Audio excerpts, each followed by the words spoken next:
Doesn't give you too much thought.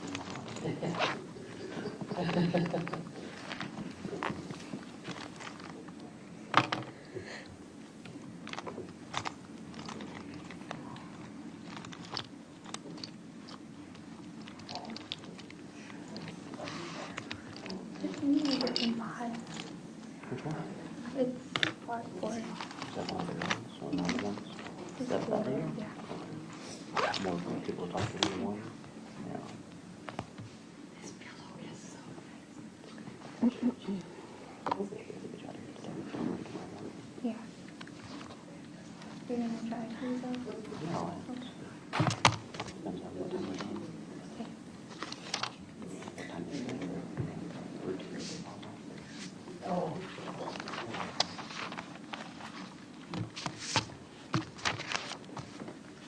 It's nice in the pad. The medical bar was really... We actually got to clean.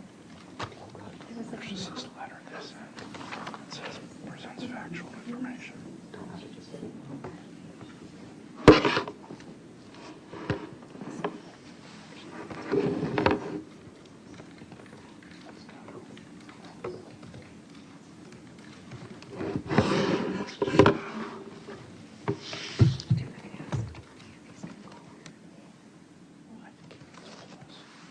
There's a lady in there who does her eyebrows with a colored pencil, and I thought it was a guy. She was like, how do you do your eyebrows? the resources you got, right? Yeah. Not good like that.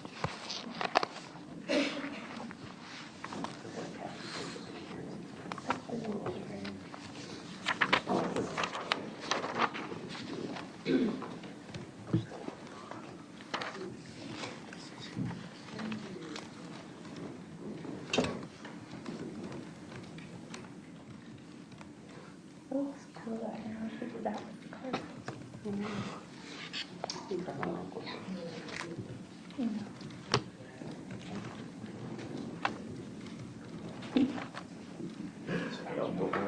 That would be... But you're not going to get them to I couldn't do that because in general retention we weren't supposed to do colored pencil makeup.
Have a long course. I don't know if we'll be done by noon. That's the whole goal. Yeah. There's a fire drill at 1:45, so hopefully that's that in the morning. If it goes past noon, Brad's just gonna handle the rest of it because I'm gonna be in Ozaki. So he's gonna handle Dr. Lundbom, and I got Robbins, and then he's also filed like briefs and arguments on why he should be released. So he's gonna argue all that stuff.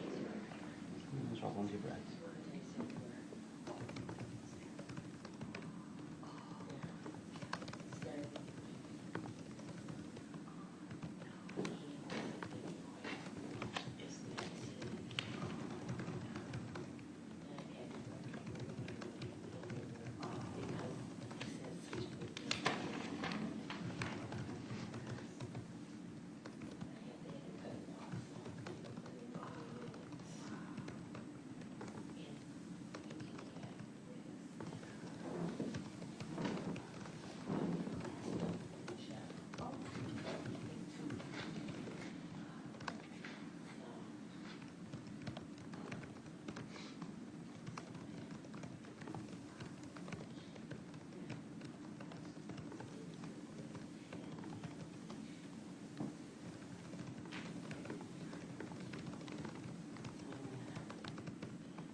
Sorry, I was angry.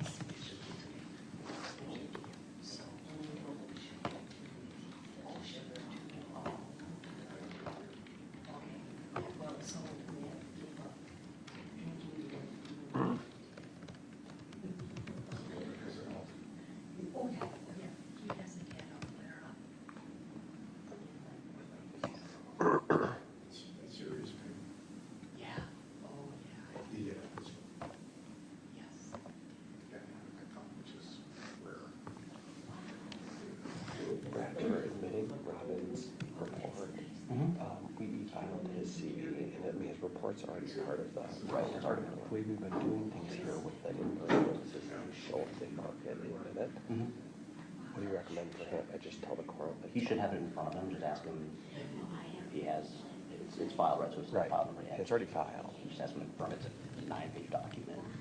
And I don't have a physical marked copy here. Do we have a clean copy?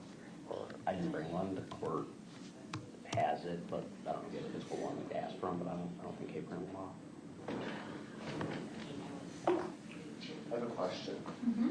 For Ken Robbins, since he's going to be by Zoom, his report's already filed, but the state's been coming for their in-person, it's like giving a report.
Thank you. Please be seated. We'll be back on the record in State versus Morgan Geyser, same case number. And we'll have the same appearances. I assume that Attorney Cotton's in the area. Yeah, he just stepped out for a second. All right, well, then we can begin. I think Dr. Lundbom, you were on the stand. You want to come forward again?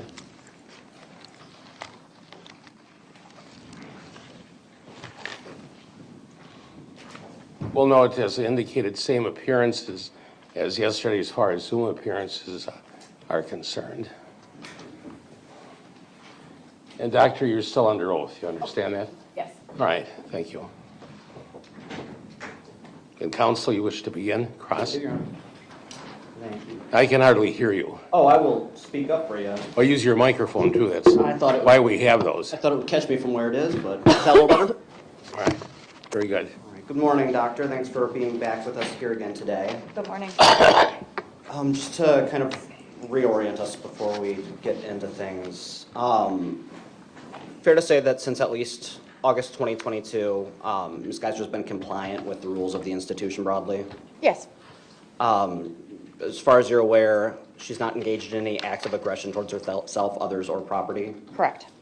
And I know your 2023 report only really dates back to October 2022, but to your knowledge, has there been any acts of aggression towards herself, others, or property since October 2021?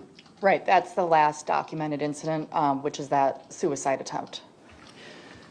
Fair to say that the records reflect that she's been a consistent and active participant in both group and individual therapy throughout that period? Absolutely. And has been compliant with her medication, not just in the last 2.5 years, but historically? Yes. Also fair that she's been psychiatrically stable since discontinuing her antipsychotics?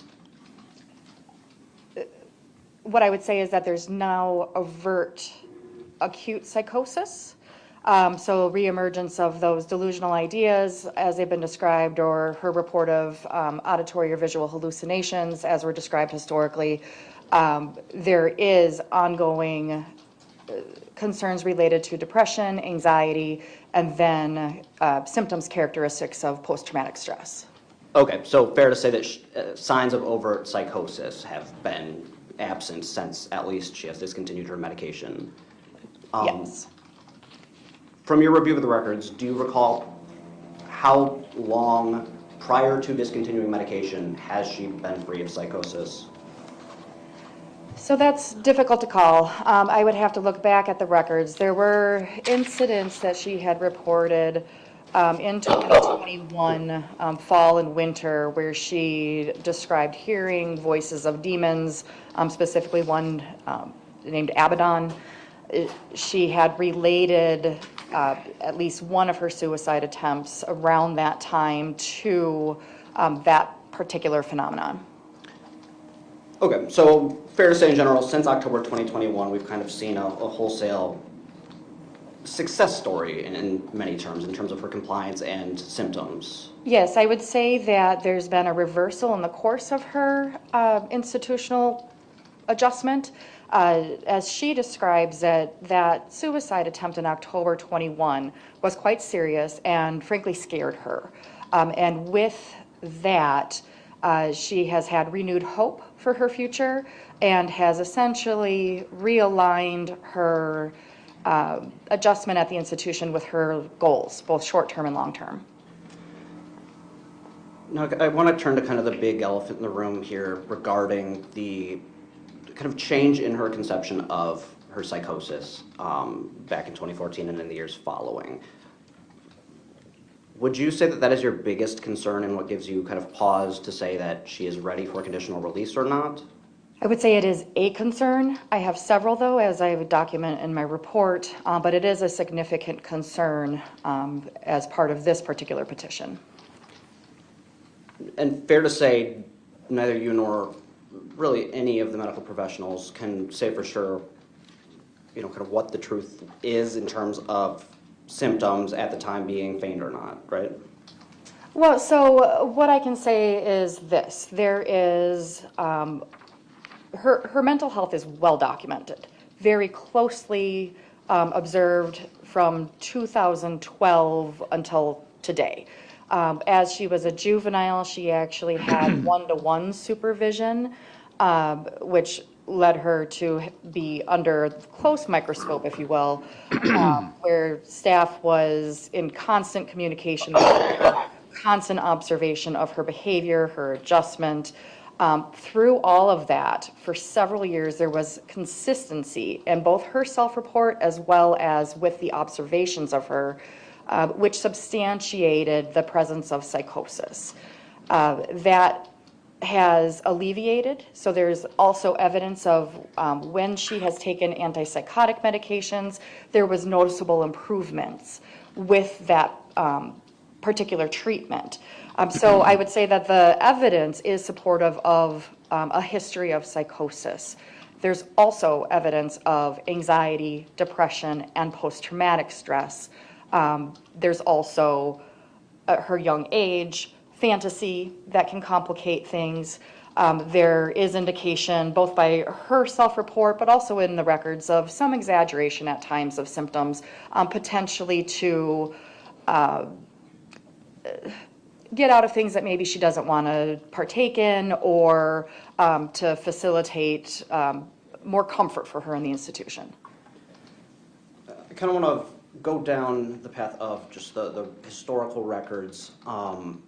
And there was a comment I think that Dr. Collins made yesterday, and I'm curious if you agree, that Morgan has consistently been an accurate historian when it comes to contemporaneous reporting of symptoms, impressions, issues. True?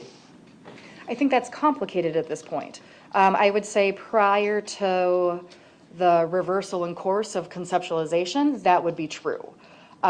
Even in my own interviews with Ms. Geyser since 2022, there's been inconsistency, both with respect to her, in the moments of those interviews and her trying to, I would say, struggle with her history of mental health and putting it into an explanatory framework. But also there's inconsistency when you compare it to her past report, the past observations. And so the reliability of her self-report at this point is a concern to me. And that's kind of my question. I'm asking specifically about contemporaneous reporting of immediate symptoms that are ongoing in her medical records and what she's reporting. Has she been historically accurate in looking back, her self-reporting matching what is being documented by her care providers? No. I think that the recency, the issues of the most recent years place all of that in question. So there's a real concern about whether or not she is, in fact,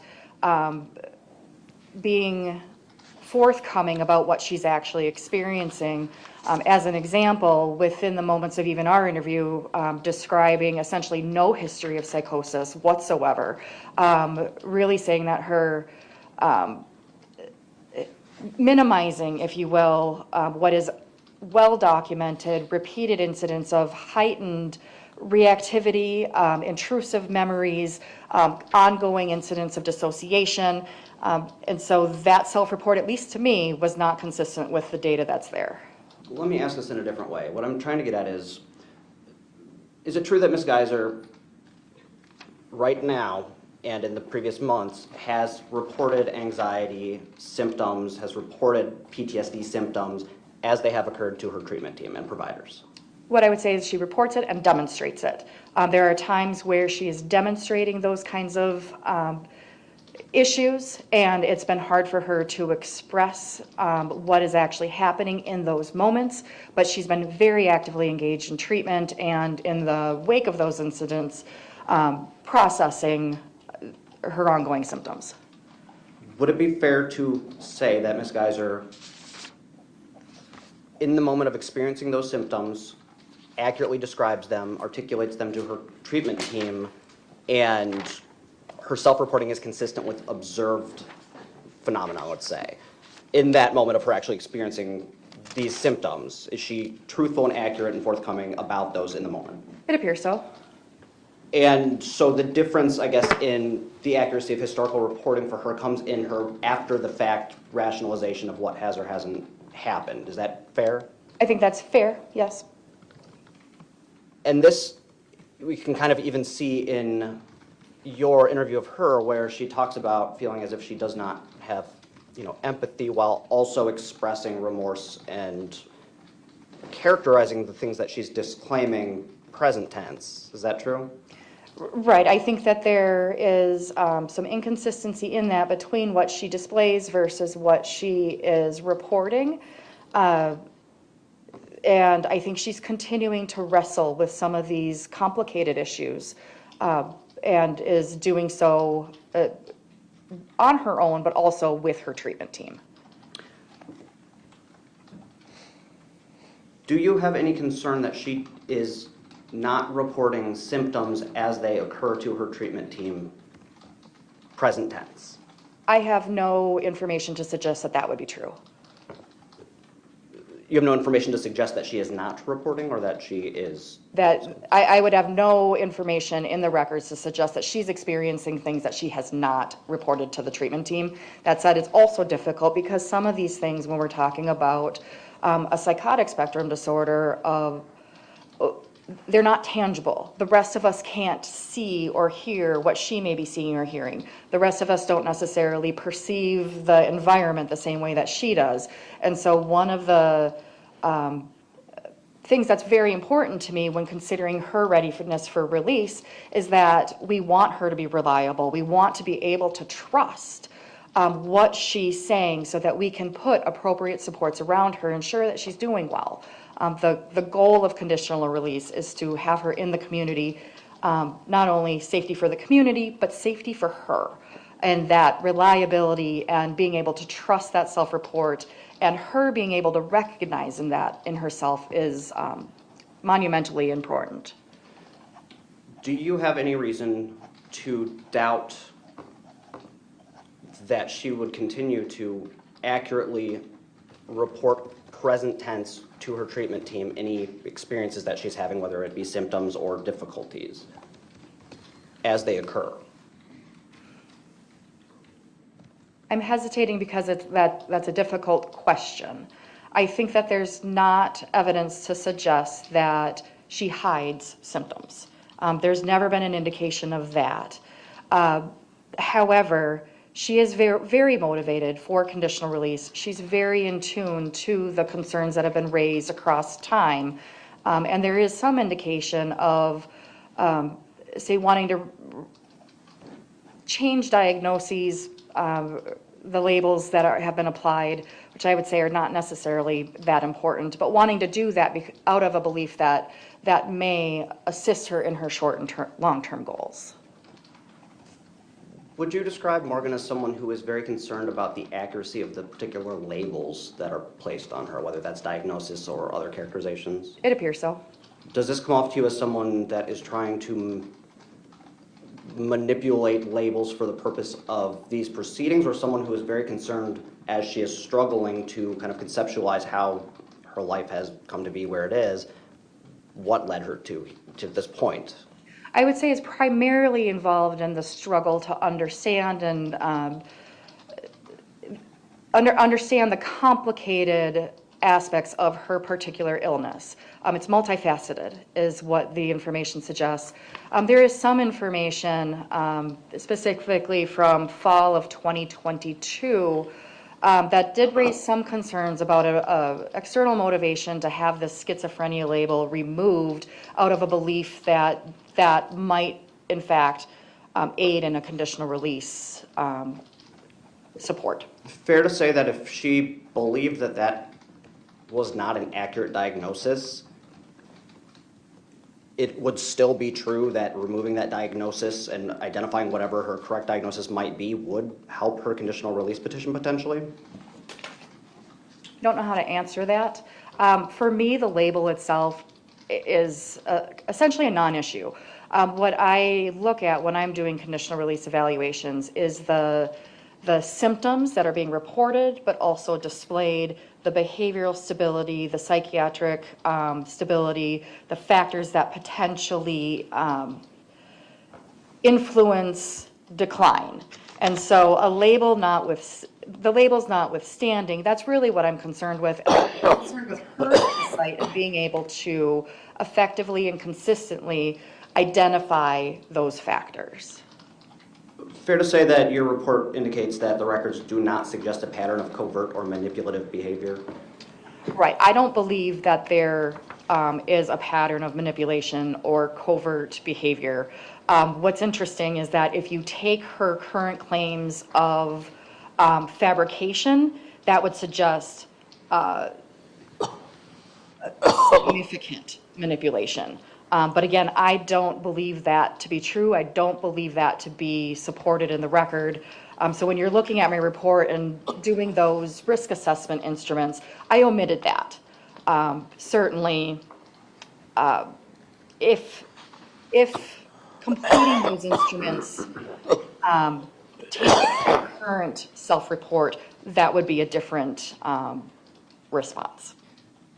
On that note, is there a difference in kind of risk forecasting and risk mitigation between an individual who genuinely is not accurately self-reporting contemporaneous to the experiences versus someone who is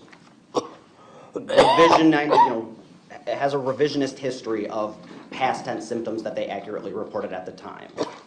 I would say that it's harder. So a revisionist history, as I think that is happening currently, it does make things harder for those around her to understand what's actually happening within her mind, within her body, to be able to react appropriately and get those supports and services around her to ensure stability and that she's doing well. So kind of from a big picture perspective here, is it accurate that you don't believe that she malingered, or at least to an extent that the diagnoses were not accurate at the time? Yes. And is that the general consensus of the kind of medical and mental health team that you've reviewed reports for? Yes, and I would say that that is the consensus for years, and numerous mental health professionals that have been involved in her care and evaluation in different roles. There's absolutely no indication to suggest a pattern of malingering.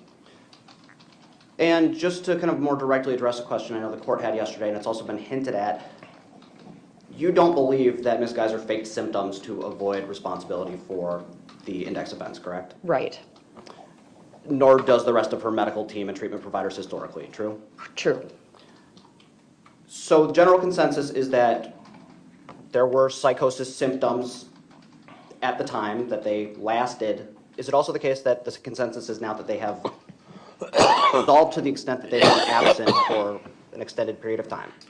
If we are looking very specifically at those specific delusional ideas that contributed to the index offense, yes, that's absolutely true, that there's been an absence of belief related to, say, Slender Man for several years. If we're talking about symptoms more broadly, there continue to be concerns. Right, and limited to the psychosis symptoms that I think are the most unpredictable and concerning.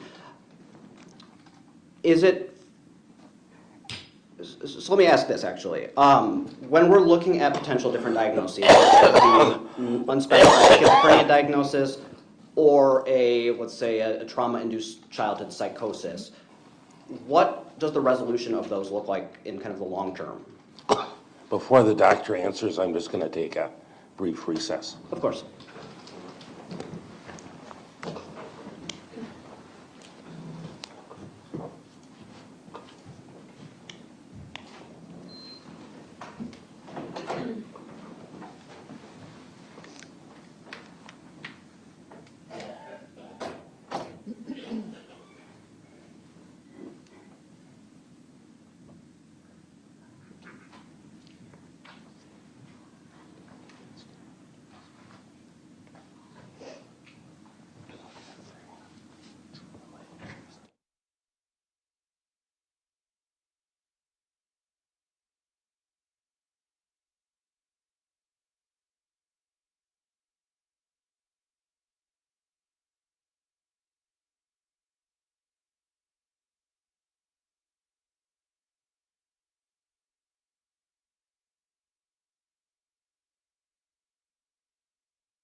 back on the record.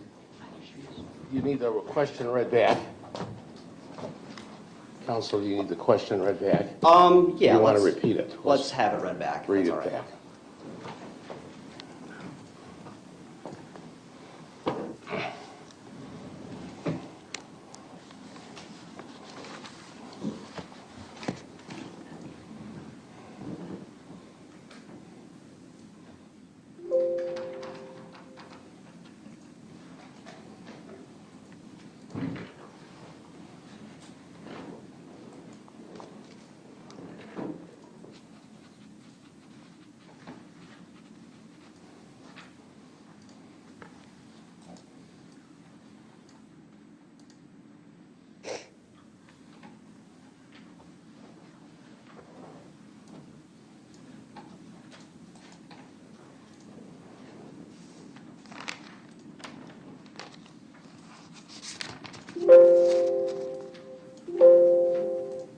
I can ask again if that's quicker.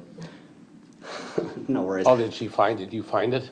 It's not, it's like, yeah, I have it, but it's not connected. Oh, totally okay. I'll just You'll ask again. Just repeat it. Yeah. So, doctor, when we're looking at potential diagnosis, particular, I think the two that have come up are, childhood onset, unspecified schizophrenia, or psychosis induced by childhood trauma. Long-term prognosis of each. Can you kind of talk to me about the difference in those? Sure. So if we're talking about an organic psychotic spectrum, some diagnosis or condition like a schizophrenia, so we would consider that a severe and persistent illness, one that you would expect to be present throughout the entirety of your life. Schizophrenia spectrum diagnosis would typically be treated by medications, but also certainly can be benefited with therapeutic and non-pharmacological interventions. Schizophrenia, it is different for people. I mean, we call it a spectrum for a reason. But what most people experience is that there would be a wax and wane in symptoms, potentially related to any number of factors, including stress, whether or not medications continue to be beneficial to the person or if there need to be changes. But we would expect it to be a lifelong condition. If we are talking about a post-traumatic induced psychosis, what you would be more likely to see is that there would be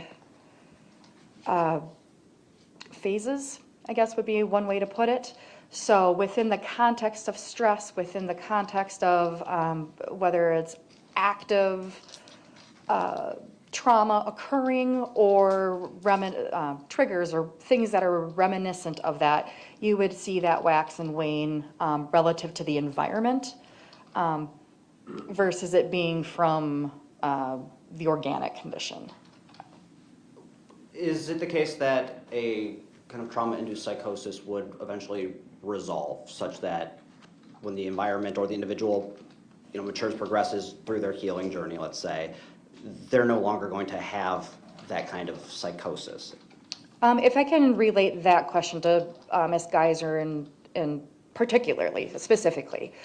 So if we're looking at that as the diagnosis, where the psychotic spectrum symptoms came from trauma and stress, what we have seen with that is that she experienced long-term severe symptoms for a number of years within that context, benefited from medications, from the non-pharmacological interventions.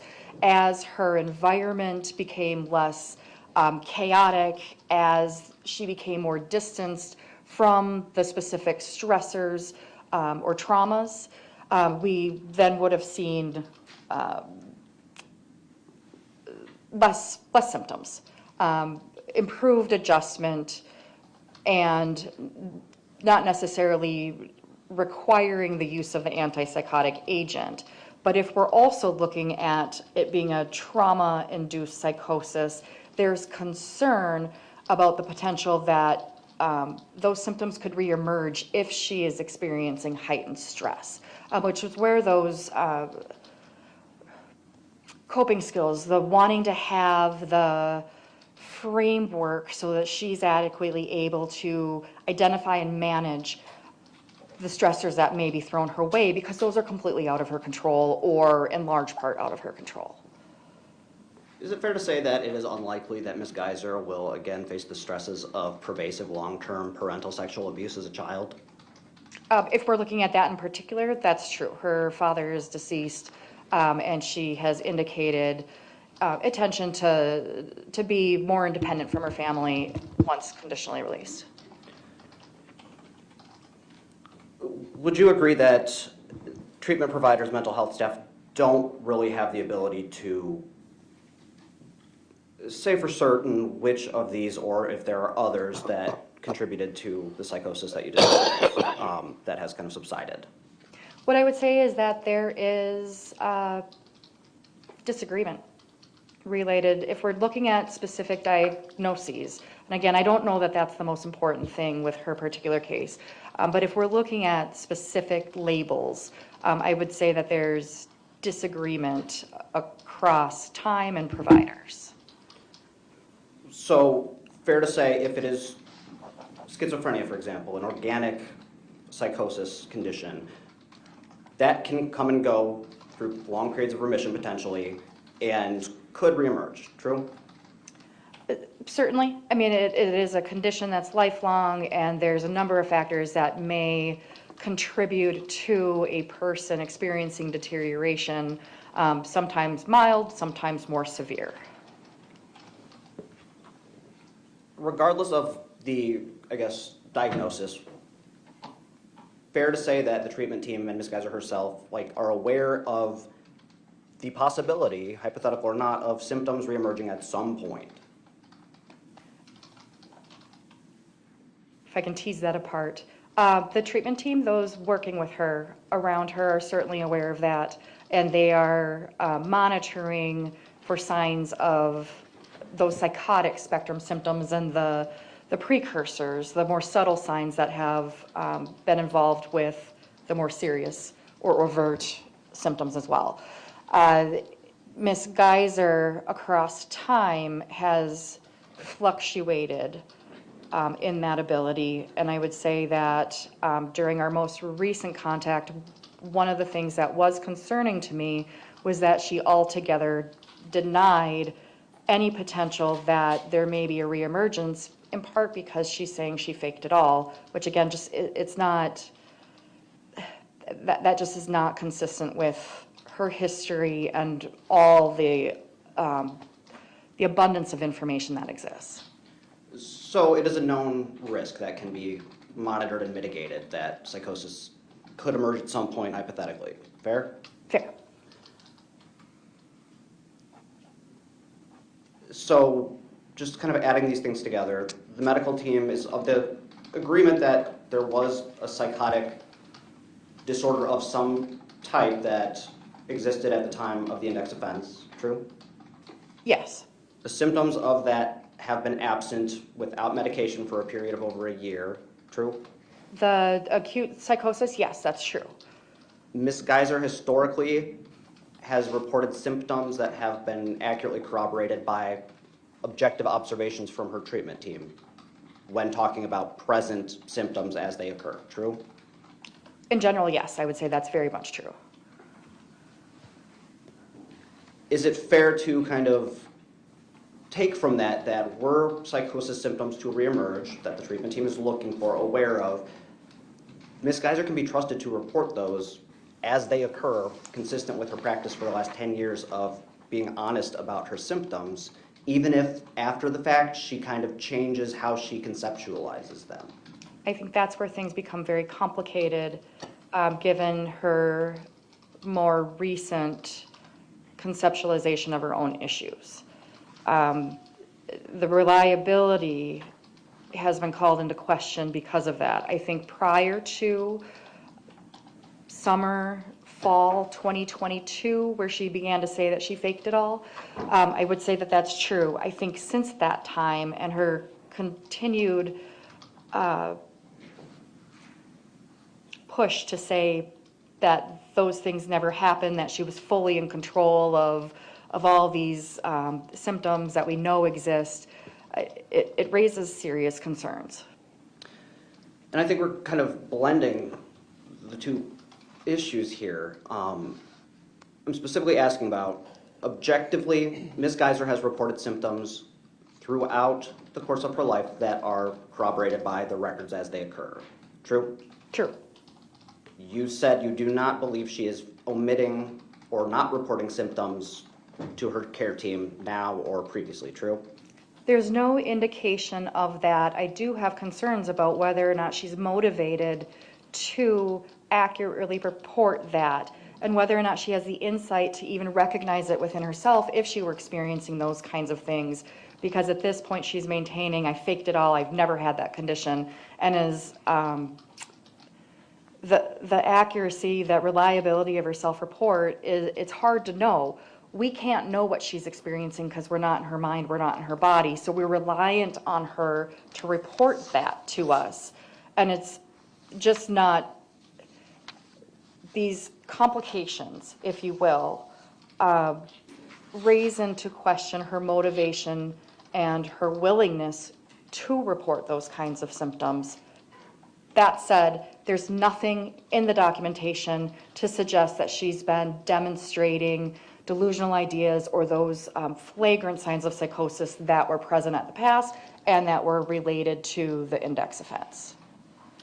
And you'd agree that there's a difference between saying, 10 years ago, I was not psychotic. As a 12-year-old, I faked these symptoms, versus I am not experiencing any symptoms of, anxiety or other ongoing things that we know she's reported. Just the temporal difference there. Does that matter? I'm not sure if I understand the question.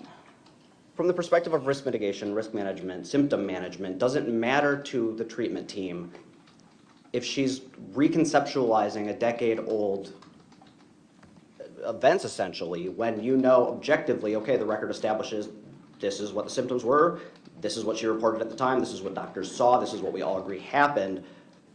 How does her saying now, maybe I wasn't, when you objectively know that she was, impact your risk analysis of present-day reporting of symptoms as they come up?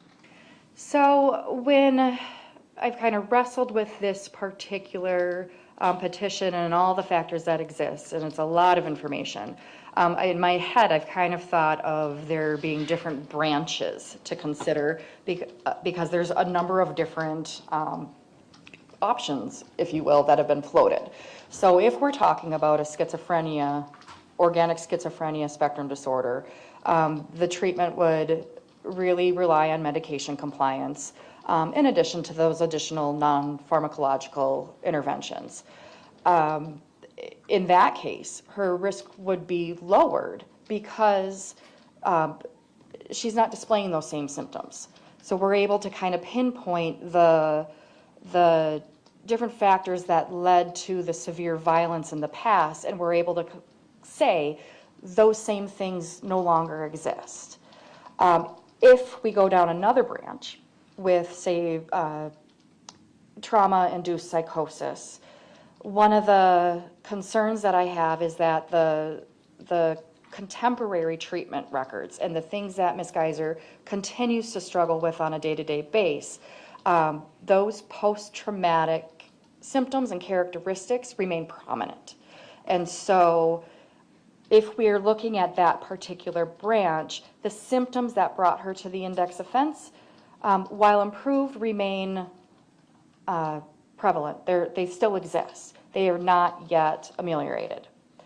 If we go down another branch, again, and I can't emphasize enough that I do not believe this branch to be true, but if we go down the branch of I malingered, I faked it all, I was involved in this long-term, complicated manipulation of everyone around me, including the legal professionals, the evaluators, the treatment team, family, that seriously raises risk.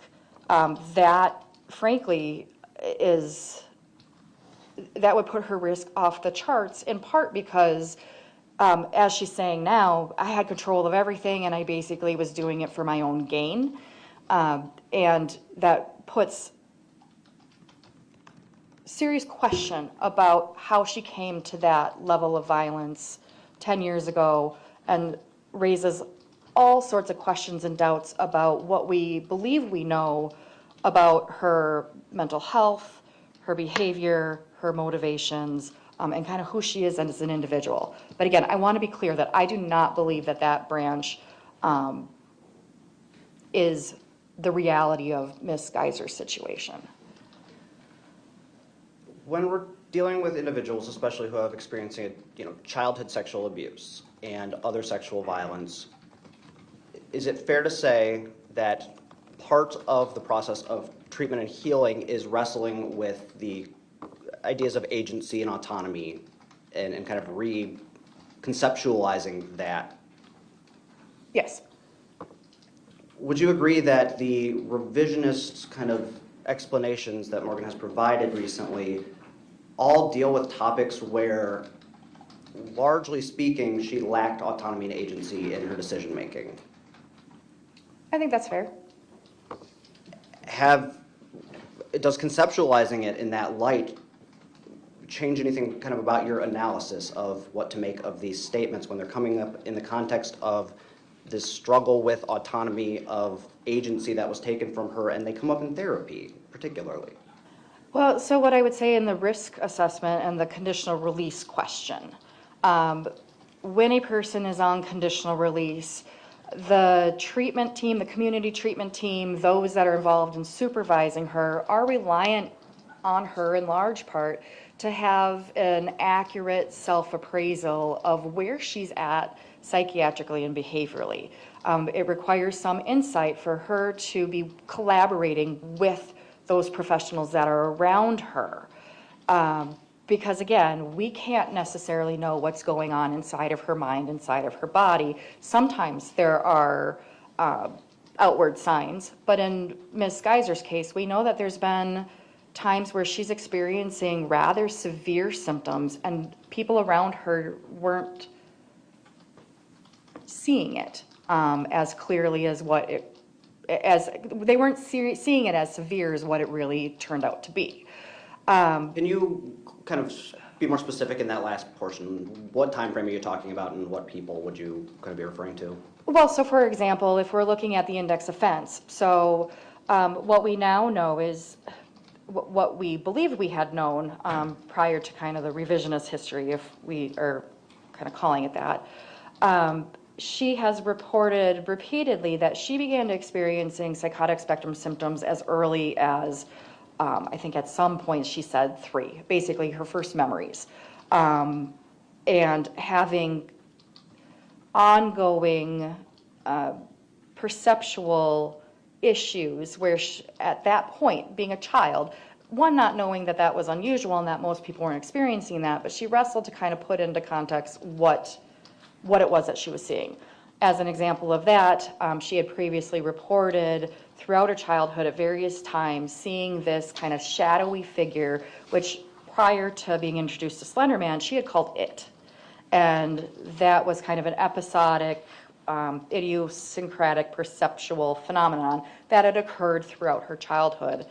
When she learned about Slender Man and had really become fixated on that particular character, what she had described previously was that she had essentially put what she had learned to make sense of these other idiosyncratic experiences that she had had. So became convinced that she had been seeing Slender Man throughout the entirety of her childhood, and with these different, I'll call it ghost stories that come along with that.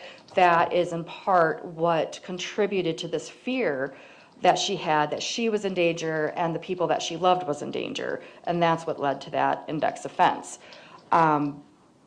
People around her did not know that. So these are all symptoms or issues that were brought forward after the fact. And the severity and the index offense caught everyone off guard. And that's a concern, that she was able to essentially hide, or she wasn't discussing the gravity of these experiences that she had had. Well, let's be clear, though. She was being raised in a household with an diagnosed but unmedicated schizophrenic father, correct? I don't know the logistics of that. I do know that there is a history of schizophrenia, but I don't know anything about whether or not he was medicated, not medicated, the extent of her father's illness. And you're aware that there is a history of sexual and physical violence towards her in the household? I'm aware of what Ms. Geyser has told me about that severe trauma that was occurring. Are you aware that there was significant history of substance abuse that her father had? By Ms. Geyser's self-report, I'm aware of that, yes.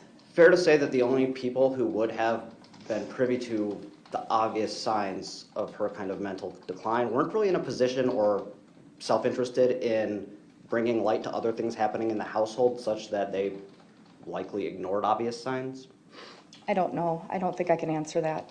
Fair to say that her care team and treatment team and community corrections agent aren't going to be kind of in the same position of turning a blind eye to obvious things? Right. The purpose of conditional release would be there would be a number of professional supports around her, and in large part their role would be to be monitoring that as she's doing conditional release and readjusting to the community.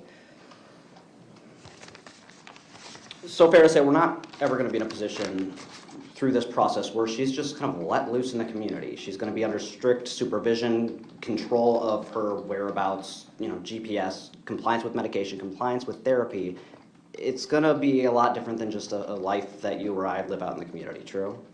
So there's different levels of support and services and supervision that would go along with conditional release. As I understand it, her team that would be in place would be looking at her specific needs and tailoring that. So, but if the question is she going to be released and just no one's looking at her and nobody's checking in? That's absolutely not what conditional release is. Also fair to say that her conditional release team and treatment providers in general are operating under the assumption that the psychotic spectrum symptoms existed, continued to exist for a duration, may or may not recur. They're not just taking her blind word of kind of her justification 10 years later in therapy, true? I would hope not. So if the system works as it is supposed to, her treatment team will also be hyper vigilant of the reemergence of symptoms because of this kind of recent questioning of her own diagnoses. Fair? I would hope so. Okay. I obviously can't predict what other clinicians in the future may or may not understand of her particular situation, but certainly I would hope that anyone working with her is well-versed in her history because it is complicated. And there are a number, as I described it before, it's multifaceted. And so wanting anybody that's involved in her care, having her best interests in mind to understand the different complications or symptoms that have been prevalent, whether it's related to psychosis, trauma, depression, anxiety, otherwise.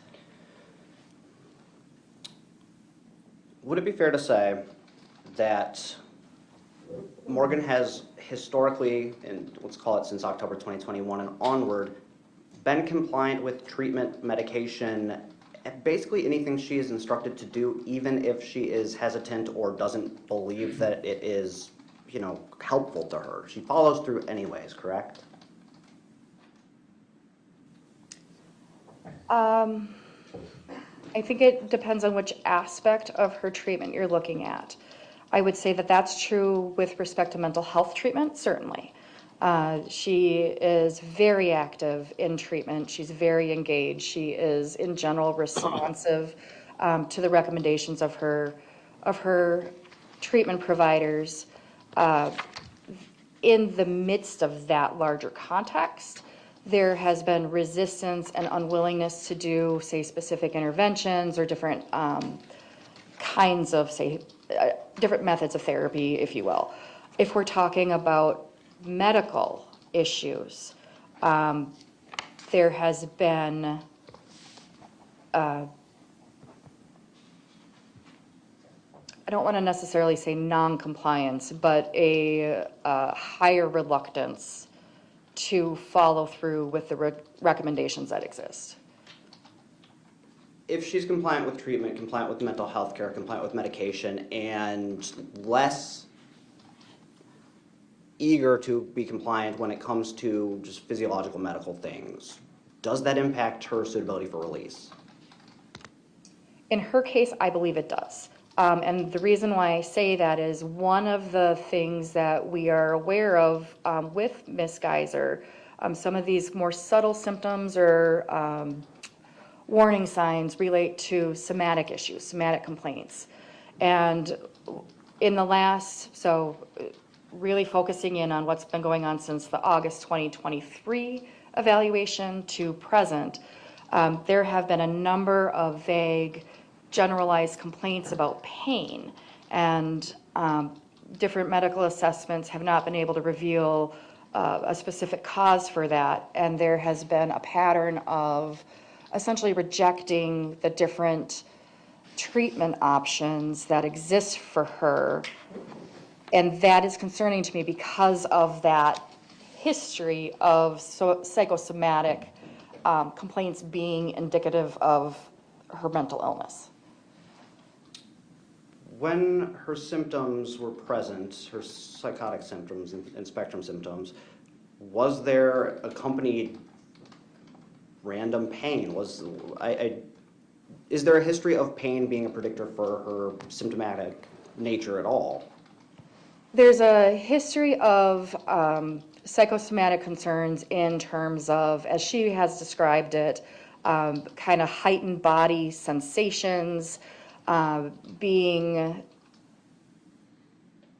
having discomfort related to her body. And so these psychosomatic concerns that exist in the records, and most recently, I don't necessarily know what to make of it.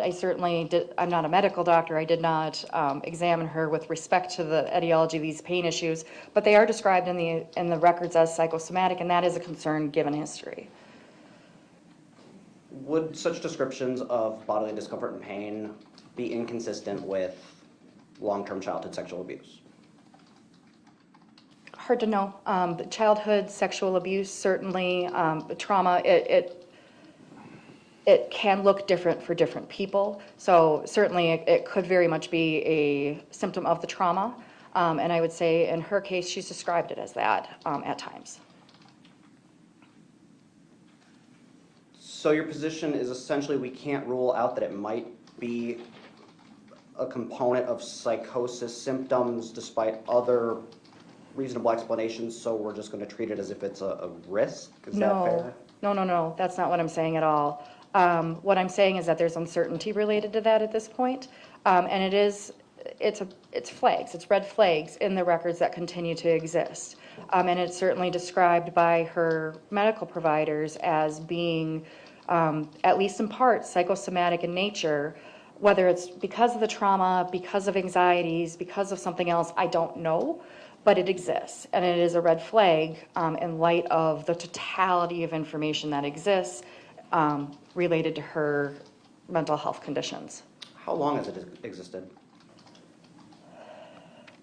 I can't recall when she first had reported that. I would have to look back at the records, but certainly it's been a prominent theme throughout the more recent months. Has it extended into previous years? I don't recall. I would have to look back.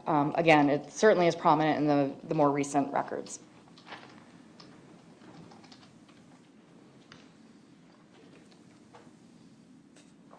It's been referenced, I think, a couple times that one of the major concerns that you have are kind of the prevalence and ongoing nature of PTSD symptoms. True? True. Can I have you elaborate a little bit more on what that looks like? Fair that PTSD symptoms aren't simple anxiety or feeling worried as someone would kind of conceptualize it without experiencing that. True? True. What are PTSD flashbacks? So PTSD flashbacks, again, it can look different for different people, but for Ms. Geyser, she reports being flooded with essentially memories of past incidents of trauma and essentially reliving it. So feeling as though she's back in that place. Is it true that one of the defining features of PTSD flashbacks is the brain's inability to distinguish between present tense threat and what other people would just experience as a past tense traumatic memory? Right, a flashback, it's that reliving it, feeling as though you're actively experiencing that distress, that experience. So her brain thinks that's happening as the flashbacks occur, true? Yes. And these flashbacks have been reported to include things as, including violent sexual assaults from her childhood, fair? I don't know that I would characterize it as that, but certainly sexual assault incidents or sexual abuse that she experienced. You mention in some of the specific incidents that you raised, particularly one that I wanted to ask you about, in which in the middle of the night, she wakes up, comes out of her room, and seems extremely upset and disoriented. Fair to say that a common feature of PTSD flashbacks is that they occur during sleep periods?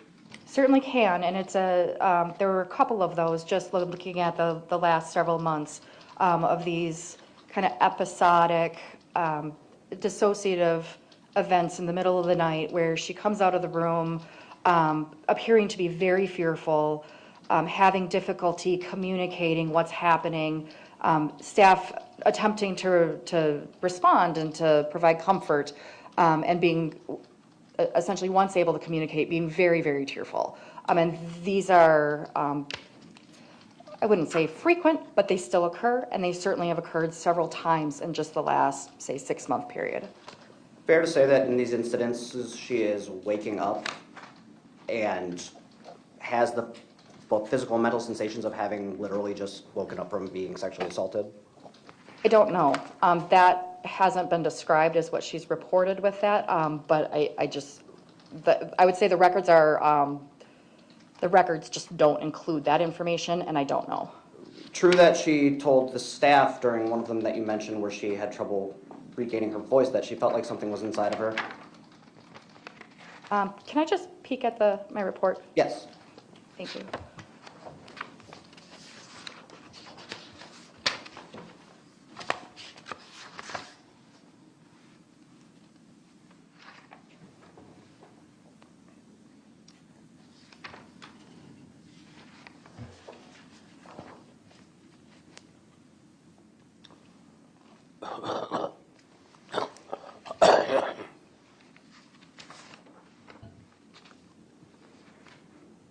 Actually, are you able to direct me to which bullet point or which page that might have been on? Let me find that particular one because I know we're talking about a couple of them. Yeah, I have it specifically flagged in my report in my file. Yep, let's look at page 16, second to last bulleted paragraph. Yes, okay. So that was December 26th of 2023 when she exited her bedroom at night. The staff described her as being very tense, hyper aware. She stepped back quickly. She was described as being quite tearful, appearing to be fearful. She then was, as they described it, digressed into discussion about her history of sexual abuse. They described that conversation as being hyper-verbal and tangential. She described some distress related to the ongoing difficulty of her family relationships.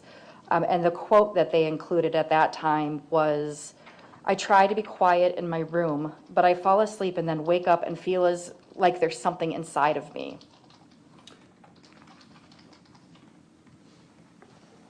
Is it accurate that these types of PTSD flashbacks are relatively common occurrence among individuals that have complex PTSD due to childhood sexual assault? It's a characteristic. I don't know that I would necessarily say that it's common, but it's certainly a characteristic. Fair to say she's on a medication particularly to help her sleep through these kinds of flashbacks? Yes. And that's Prozocin, correct? Yes. As well as, I believe she takes melatonin to help with sleep.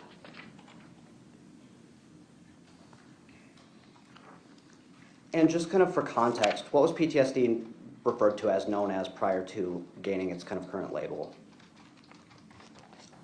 Can you, PTSD used to be called shell shock, right? oh, long time ago, yes. So we're talking about a condition that was discovered after individuals came back from the traumas of war, true? Right, so I say that as in the field, the initial conceptualization of what we would now consider post-traumatic stress disorder, there's been a number of changes over time, but initially it was very specific to wartime trauma and the stress, the symptoms that people were experiencing within that context. Since that time, it's much, the understanding of it is different, the conceptualization is much wider. So it's no longer just limited to, say, wartime experiences, but it also can relate to, and say in Morgan's case, claims of sexual abuse and trauma occurring in childhood. I guess what I'm trying to highlight is this isn't just bad memories of past events that somebody's struggling to handle, true? There's aspects of that, but no, it's more complicated than that. Some of the physical descriptions that you flagged, one in particular jumped out at me. Let me see if I can find where it was. So it is a comment that Ms. Geyser made about not wanting to go outside very much because the sun feels weird. The sun makes her skin feel weird, true? True. Prazosin has a known side effect of causing sun sensitivity, does it not? I don't know. Are you familiar with it causing difficulty regulating heat? I don't know. So you can't rule out that those are the causes of some of these weird physical sensations that you describe as potentially problematic? No, and I wouldn't necessarily say that that in and of itself is some kind of indicator of acute psychosis or something. The reason why I included that was, one, it was a notable incident in the records, and wanting the court to have the information that exists in full of what I reviewed. But also, that stood out to me in part because by Ms. Geyser's own description of warning signs is that she experiences kind of hypersensitivity to things like the sun. And so, again, not saying that that's indicative of decline, but it is notable in light of all the information that we know about her history. So there was some talk yesterday, and I kind of want to pick up on specific incidences that you've included, but just more broadly about discontention that Ms. Geyser had with her therapist over the past, let's call it a year, year and a half. True? Can you maybe rephrase the question? You testified yesterday that Ms. Geyser was critical of her therapist's qualifications and skill and helpfulness broadly. During the moments of our interview, certainly, there's been times where she has spoken to other individuals in a much more optimistic manner about her therapy. You repeatedly referenced a therapist being no longer available. What's your understanding of that therapist's, I guess, status as an employee of the hospital? Well, I want to be clear that it's not my role to investigate or to really communicate about a specific employee at an institution that I'm not out of. But anticipation of this particular hearing and in light of Ms. Geyser's report to me during the interview, I did follow up with the deputy director of Winnebago about those particular claims. And as I understand it, there was a allegation of some kind of ethical breach, if you will, that resulted in that particular individual being essentially sidelined. As there was an investigation, as I have understood it, and again, I want to be very clear that I am not related to Winnebago and I don't have intimate or personal knowledge of this, but from what was communicated to me was there was an investigation, the allegations were not founded, and the particular staff member is on now a different unit, in part because of the damage that the allegations and the investigation made to her relationships with the patients on the unit she had been working on. And just to be clear, as far as you're aware, Ms. Geyser has nothing to do with those allegations, correct? Correct. It was alarming to her, certainly. And I think in the moments, so that was something that had just happened. And I think in the moments of our interview, she was wrestling with kind of what she had been hearing from peers about this particular therapist, and knowing that this was a person that she had worked with for quite some time and had a strong therapeutic relationship with. So reevaluating some past interactions with the context of knowing this person was sidelined, all but fired for purposes of her therapy, true? Right. So as I understand it, and again, I have no personal knowledge of this other than what's been communicated to me, is that this particular individual, there were some allegations, it was investigated, the allegations were not substantiated, but because of the harm that has occurred in the therapeutic relationship with the people that she had been working with, the institution had transferred her to a new unit, but is not fired. As I understand it, she continues to work there. So fair to say her issues were with this therapist individually, not broadly with her willingness to engage in individual or group therapy, true? True, and I really want to focus on that this was something that had just come up, and I think some of the comments that she made to me in the interview can be put into that context where she was trying to wrap her head around some of these allegations within the context of her own therapy and her own trust of this individual, and feeling as though her therapy had been violated. So kind of in that context, do you believe that those kind of disclosures to you, those thoughts, are a cause for concern in kind of the big picture compliance with therapy? No, big picture is that Ms. Geyser, especially since October 2021, has been very active and engaged in treatment. She has been putting forth great effort in being proactive in her treatment. She has a number of goals, both short-term, long-term, and she is engaging in behaviors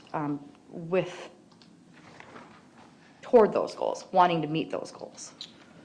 Kind of on a similar vein, you note that in July of 2023, Ms. Geyser wanted to leave the social anxiety group, believing that it wasn't helpful to her or something about it was not really working.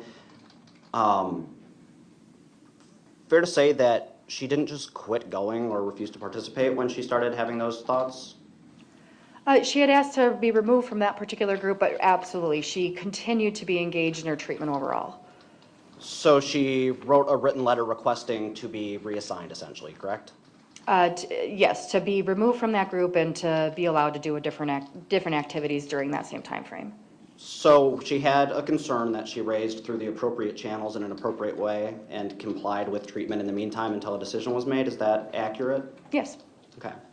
Does anything about that incident cause you concern?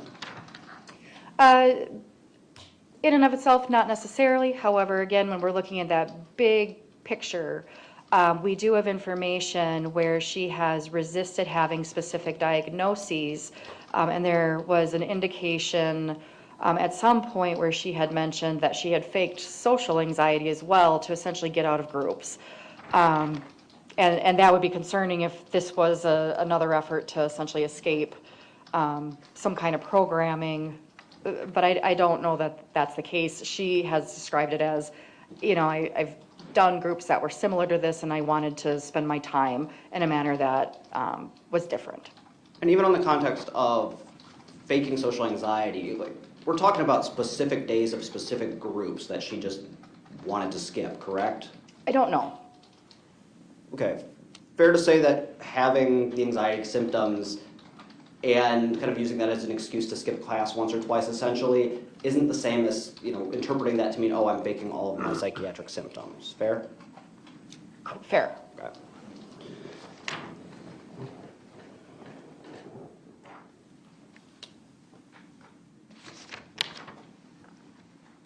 So a number of specific statements that we've discussed now over the last 2 days that have raised concern, those have happened in the context of one-on-one therapy, typically, correct?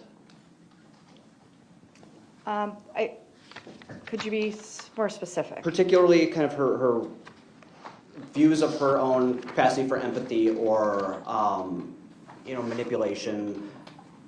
Those kinds of comments occurred during one-on-one therapy, true? Certainly a number of them have. If I recall, there was also some statements during contacts with other treatment staff, such as nursing staff. But fair to say that those came in the context of her communicating with her treatment team, whether that be nursing staff, doctors, individual therapists, whatever. Yes.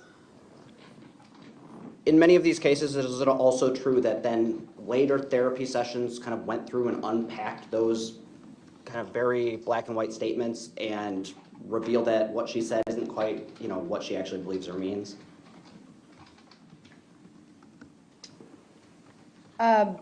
What I would say is this: I don't know that each statement was unpacked or really processed in therapy, but it has been a theme as a part of her individual therapy, where kind of addressing this disconnect of at times viewing herself as unempathetic, where the data just doesn't support that. She's actually, on a day-to-day basis, described as having some idiosyncratic interpersonal things, but in general is capable of remorse, capable of empathy.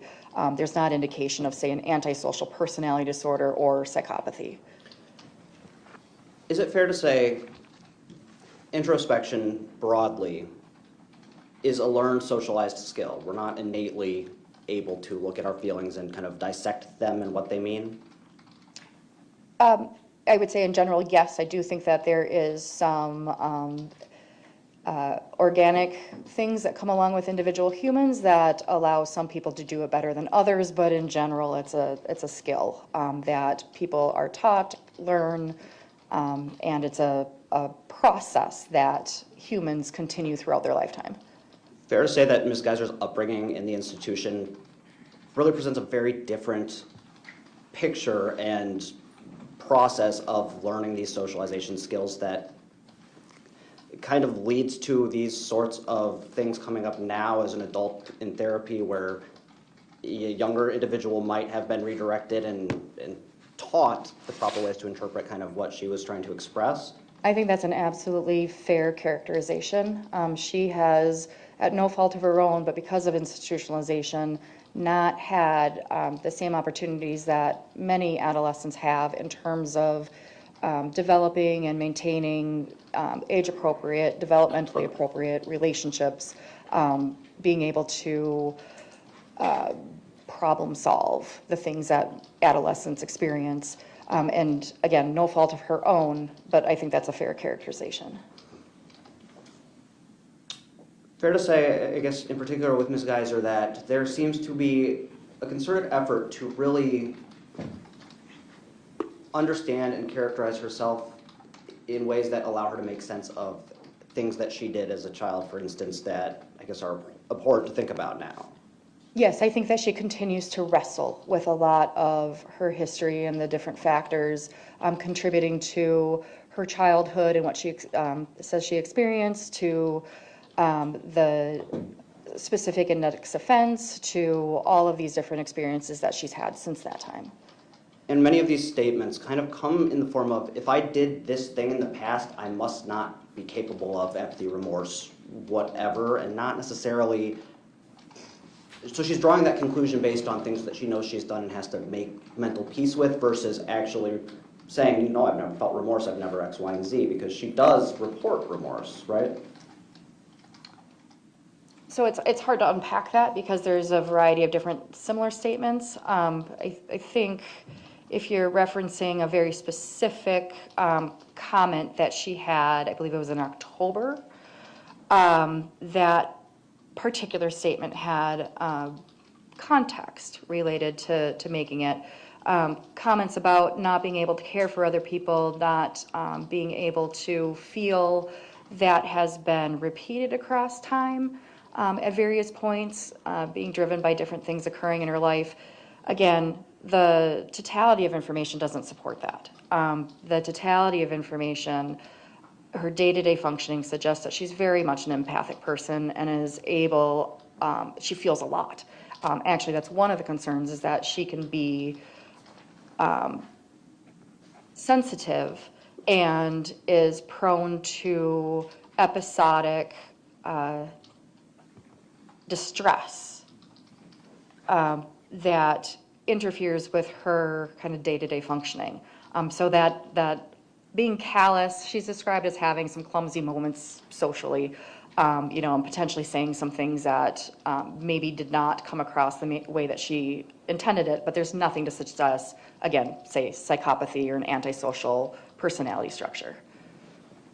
So when looking at kind of these statements from a treatment perspective, or just broadly, like, we shouldn't be taking these as face value red flags of something being wrong with her, true?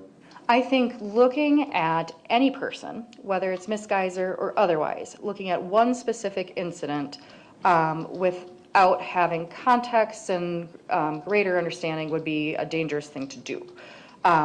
One of the things that's important, especially with Ms. Geyser, and because her particular mental health conditions are multifaceted and pretty complicated, it's really important to look at those things within the context of not only what's happening in the environment at that particular moment, but within the context of her particular mental health conditions and the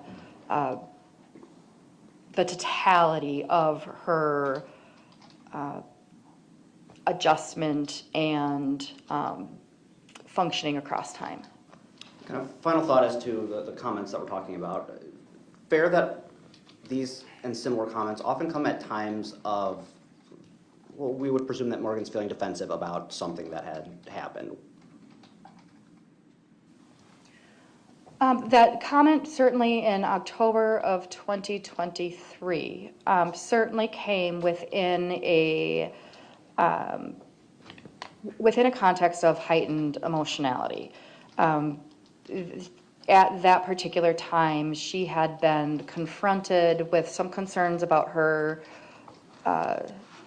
interactions with others during group therapies. In response to the feedback that she had been given, became quite defensive, and then from there digressed into conversation about her reported abuse history, about her difficulties and the stressors that exist at Winnebago, and then she made that, within that context, she made that particular statement relating to the index offense and her co-defendant.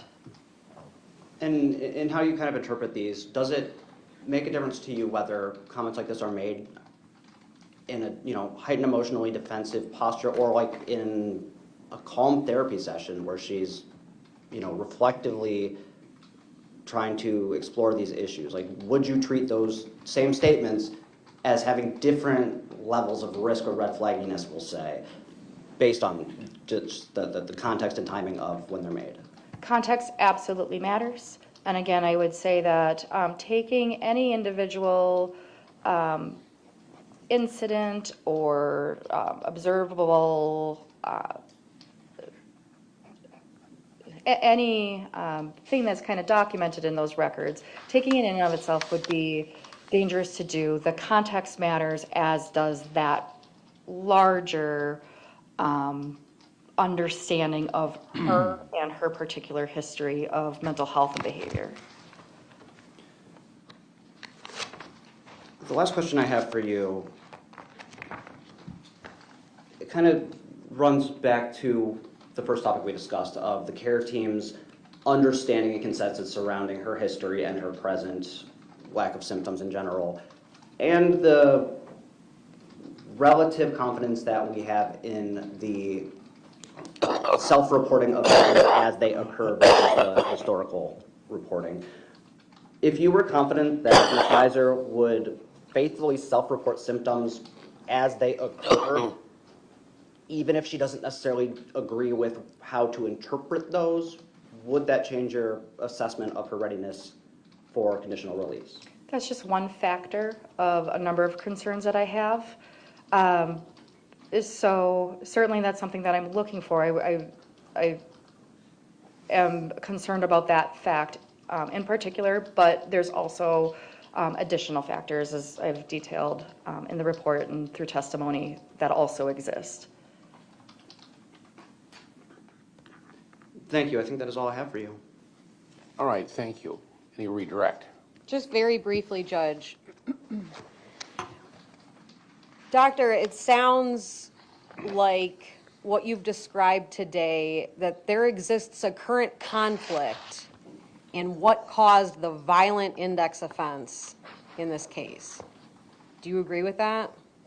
I think that there is a discrepancy in what Ms.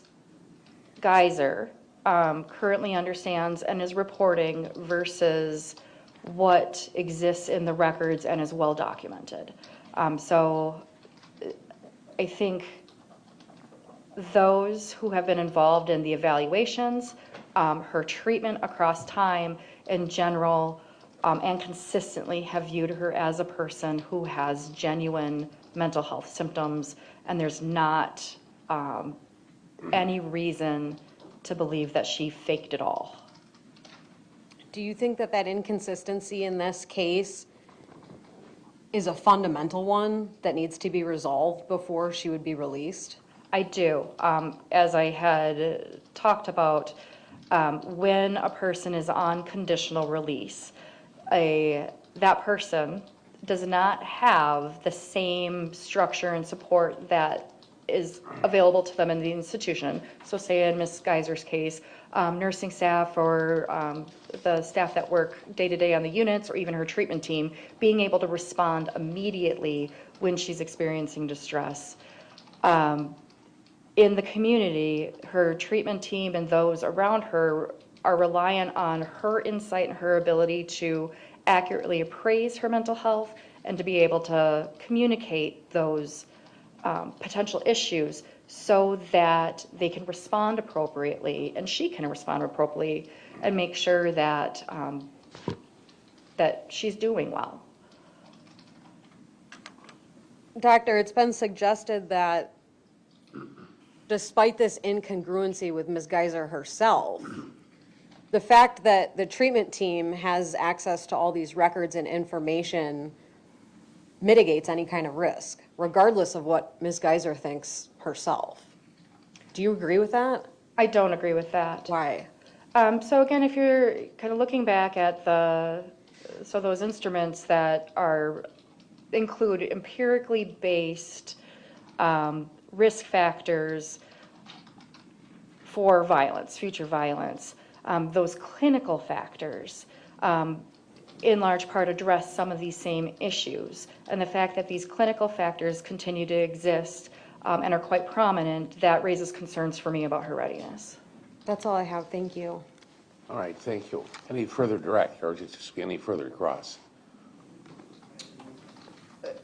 Just to kind of put a point on this, the discrepancy that you describe is between kind of what we factually know happened, what the medical consensus is, and what Ms. Geyser now kind of post hoc describes having happened, correct? Correct. There's no controversy among her care team as to the fact that she was suffering from psychosis of some form during the index offense and in the years following, true? Correct. The disagreement that may exist amongst the different professionals relate to labels.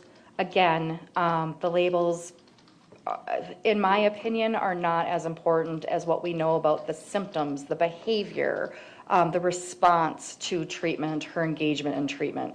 And there's no disagreement amongst those who have been involved in evaluation or her treatment, as at least I understand the records, to suggest that she's got genuine illness.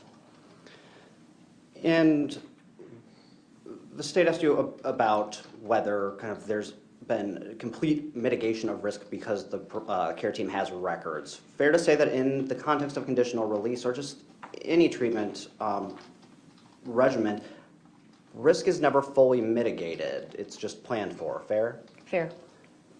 It's fair to say that the care team has the knowledge, information, and experience to disregard Ms. Geyser's self-assessment of her 10-year-ago condition and apply their own beliefs as to what happened and make a plan and treatment regimen consistent with those professional opinions and beliefs, true?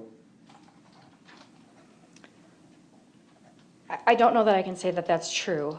When we are working with people, and again, I'm saying we as in kind of the field and as treatment providers, it requires collaboration with the individual. And so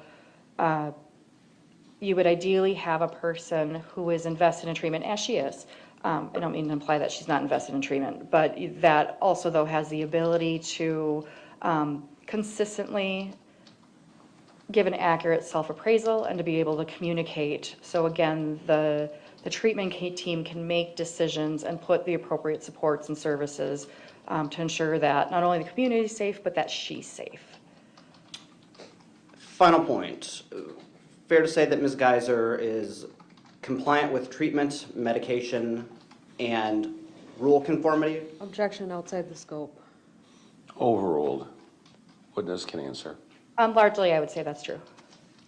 And fair to say that she does what she's told, even if she doesn't particularly agree with the approach. Fair?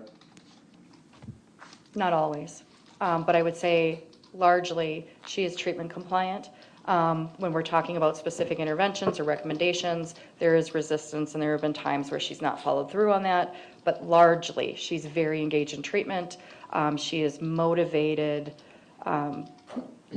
toward her goals. And she would have a conditional release team that includes therapists, psychologists, a conditional release coordinator, and DOC coordinator that would be telling her what to do, essentially. Fair?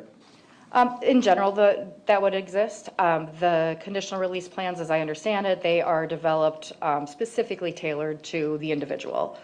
So there may be additional services or supports.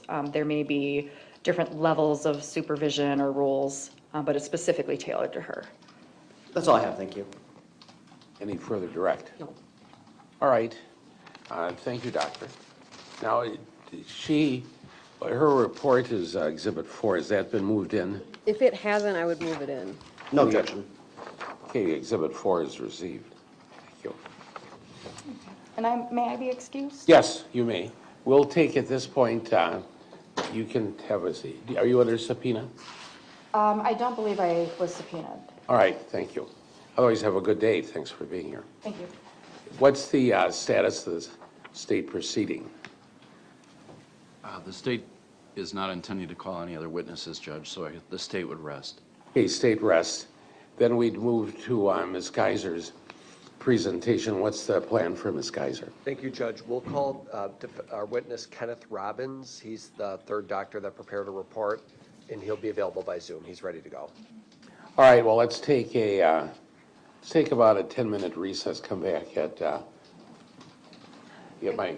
I just wanted to note that Exhibit 3 was not looked into the record either. I have Exhibit 3 marked as, yeah. That's the Did I? CV. Any objection? If not, the objection will receive Exhibit 3. So let's, it's about 11:45. Let's come back at 11. Court will be in recess.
secure building, the one we're in, is right here.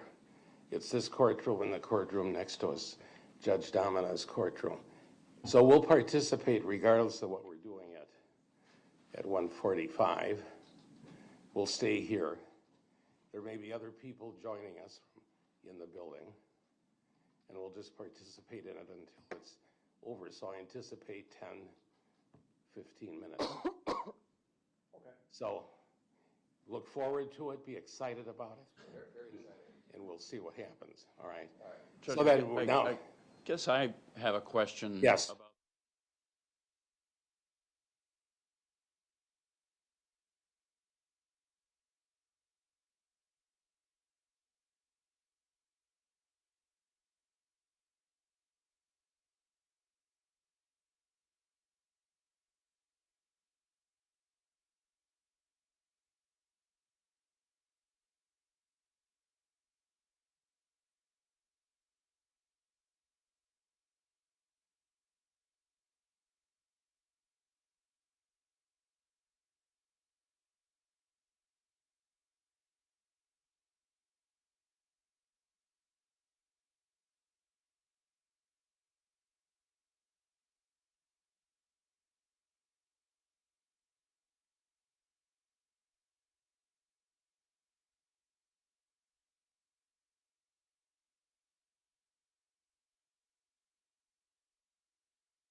No, I agree with all of that, and I would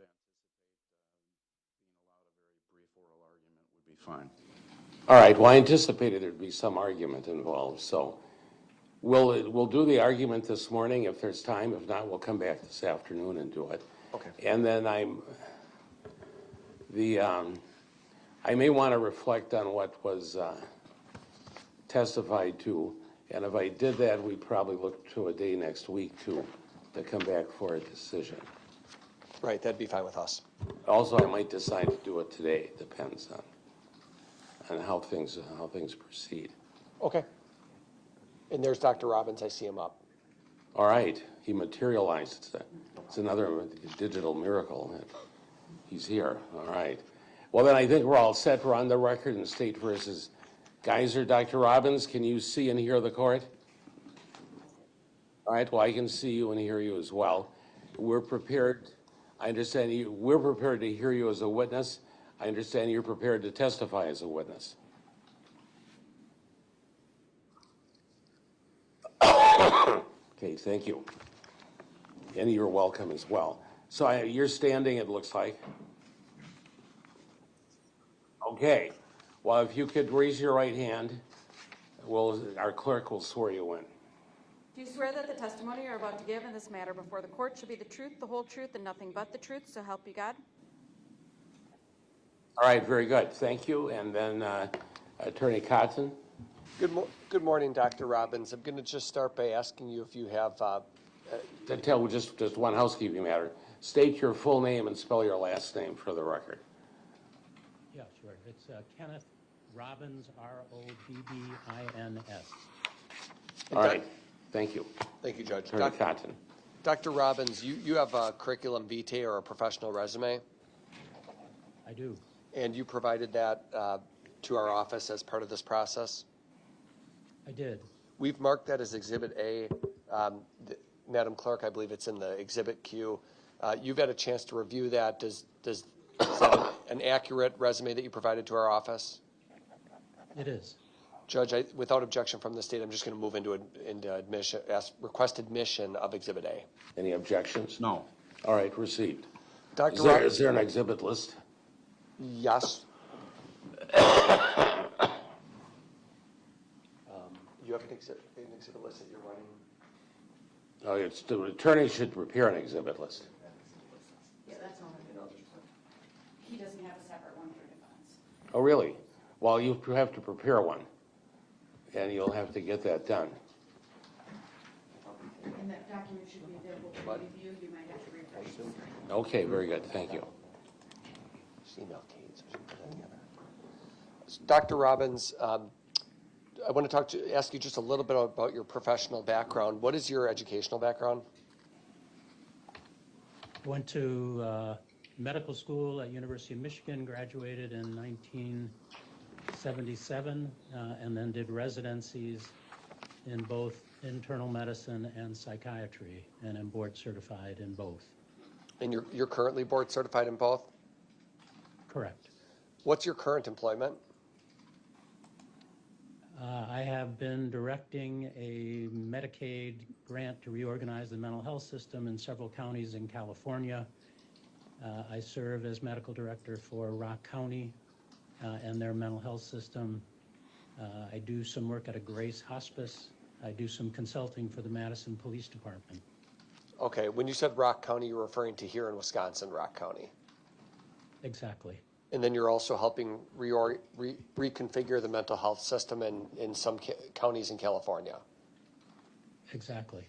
Do you have any connection to the Mendota Mental Health Center here in Wisconsin?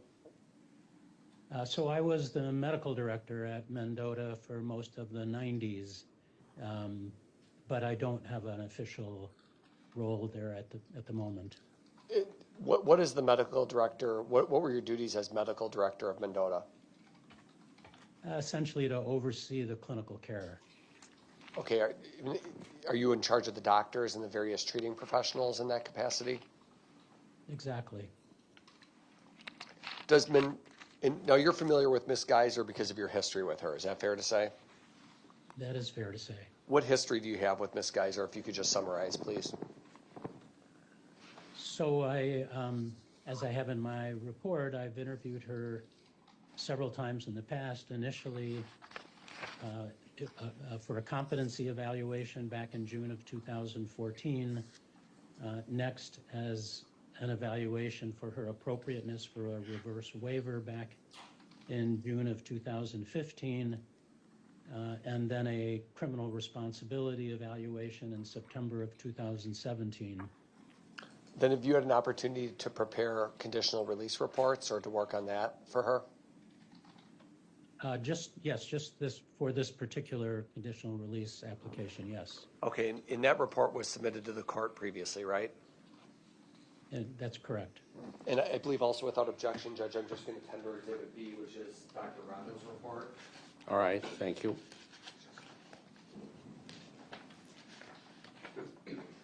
Dr. Robbins, you prepared this report after doing what type of investigation? Could you just explain what you did?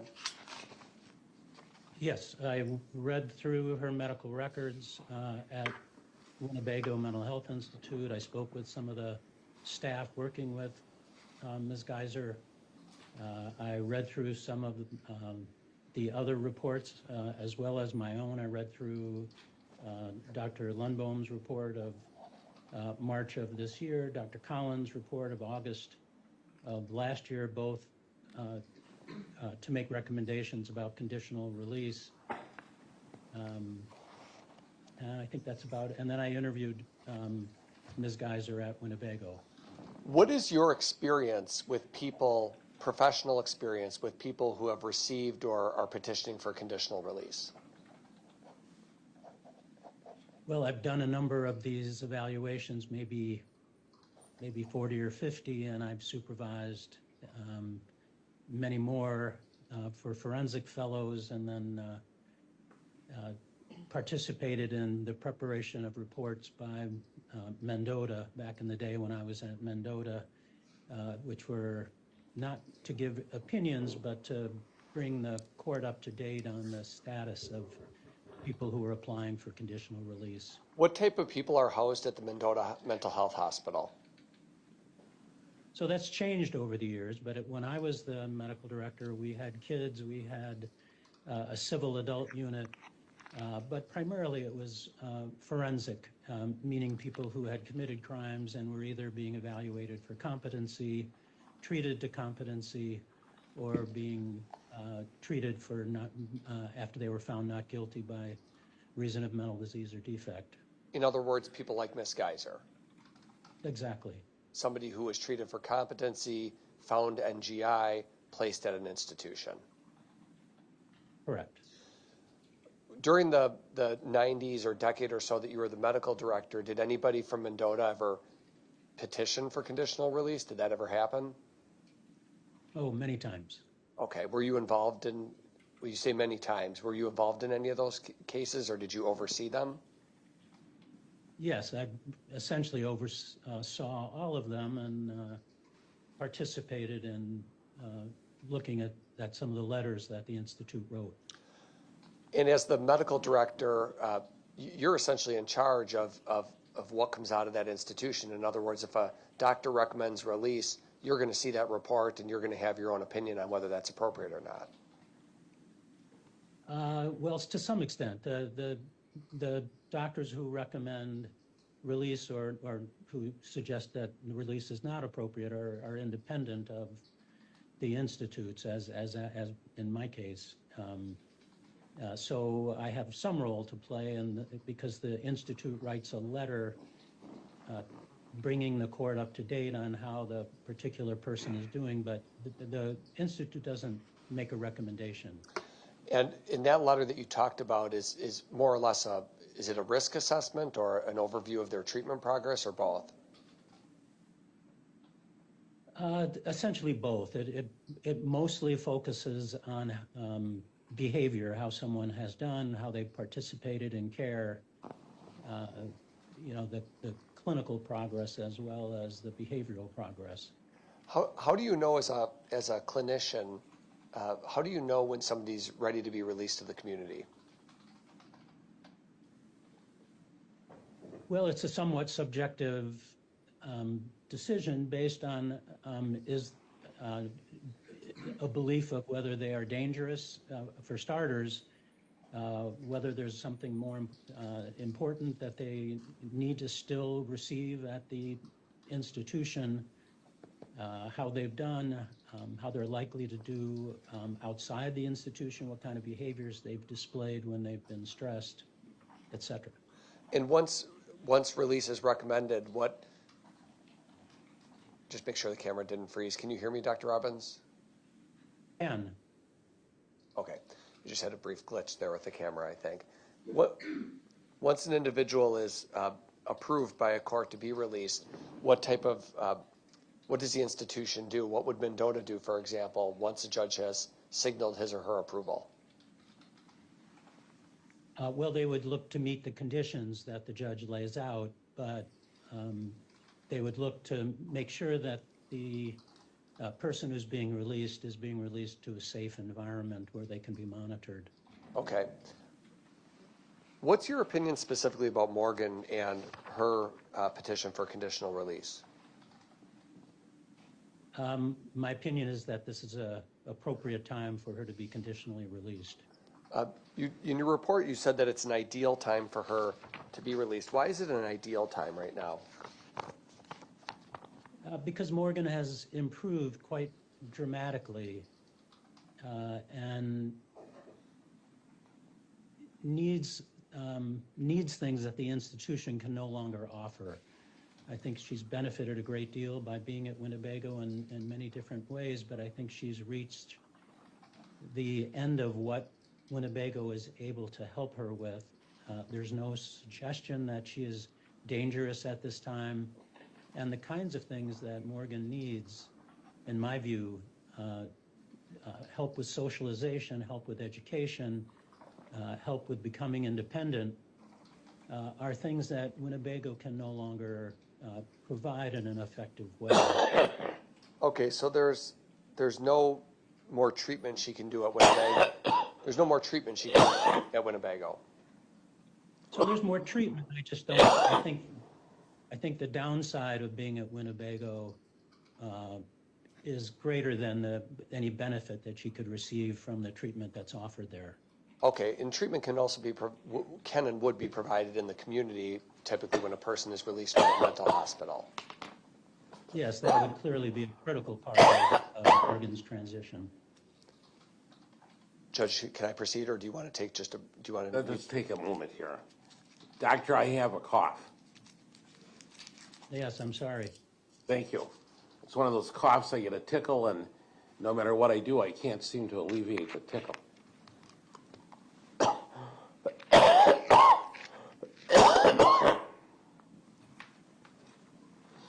While I'm working on my tickle, I'm looking in the CCAP file, and you said the exhibits are there.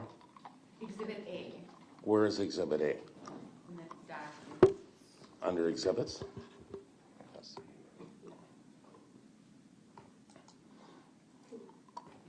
Or under document? It should be under your exhibit column. It's under exhibit document.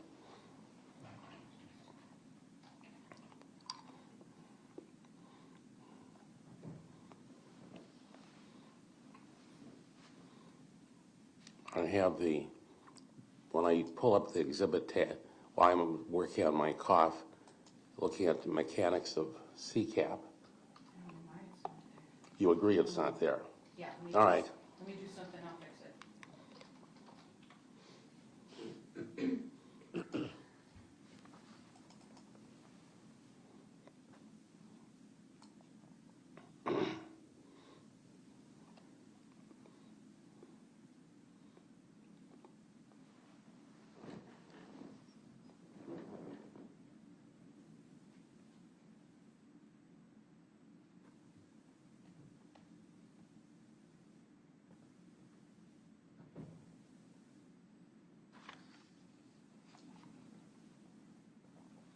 Well, I have Exhibit A now through the, just through the filing in CCAP, so we can proceed.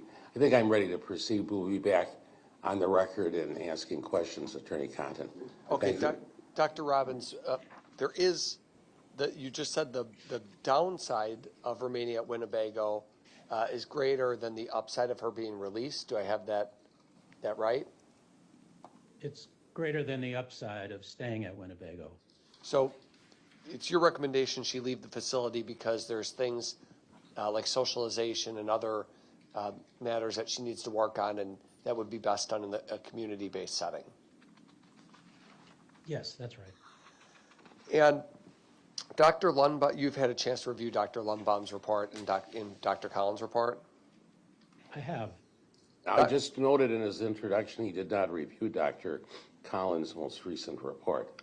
That's what but he has reviewed it now, I believe. Is that true, Dr. Robbins, as you testified today? Yes, just this morning that was sent to me, and I did look through it, yes. Okay. All right, thank you. And I think you were on Zoom for part of her testimony yesterday, were you not? Right, for Dr. Collins' testimony, yes, I was. Okay.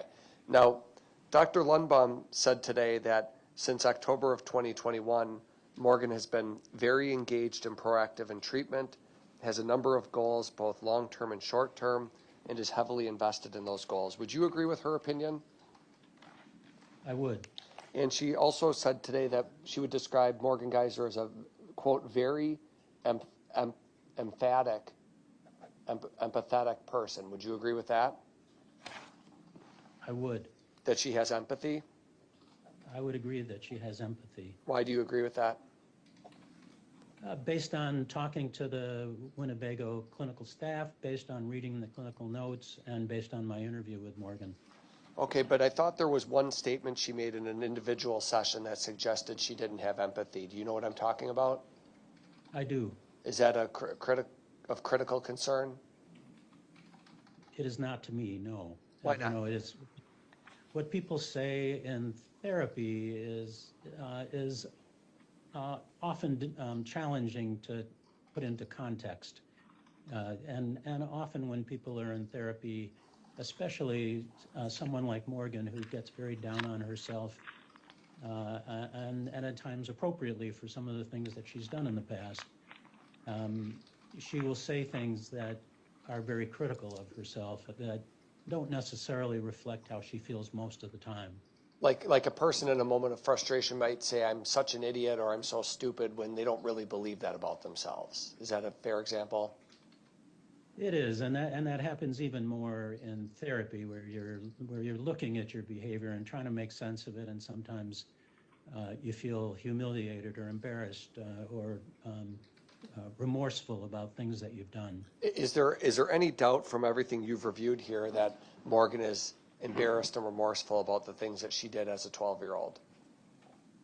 No, I believe most of the time she's remorseful. I'm sorry? I believe most of the time she's remorseful.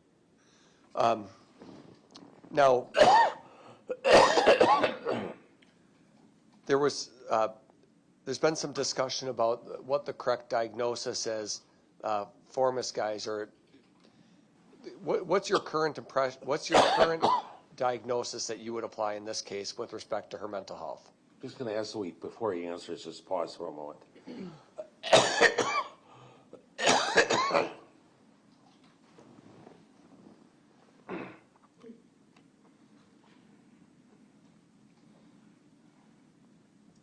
Should I answer? Oh, just wait. I'm letting my throat Sure. Oh, sure. settle down.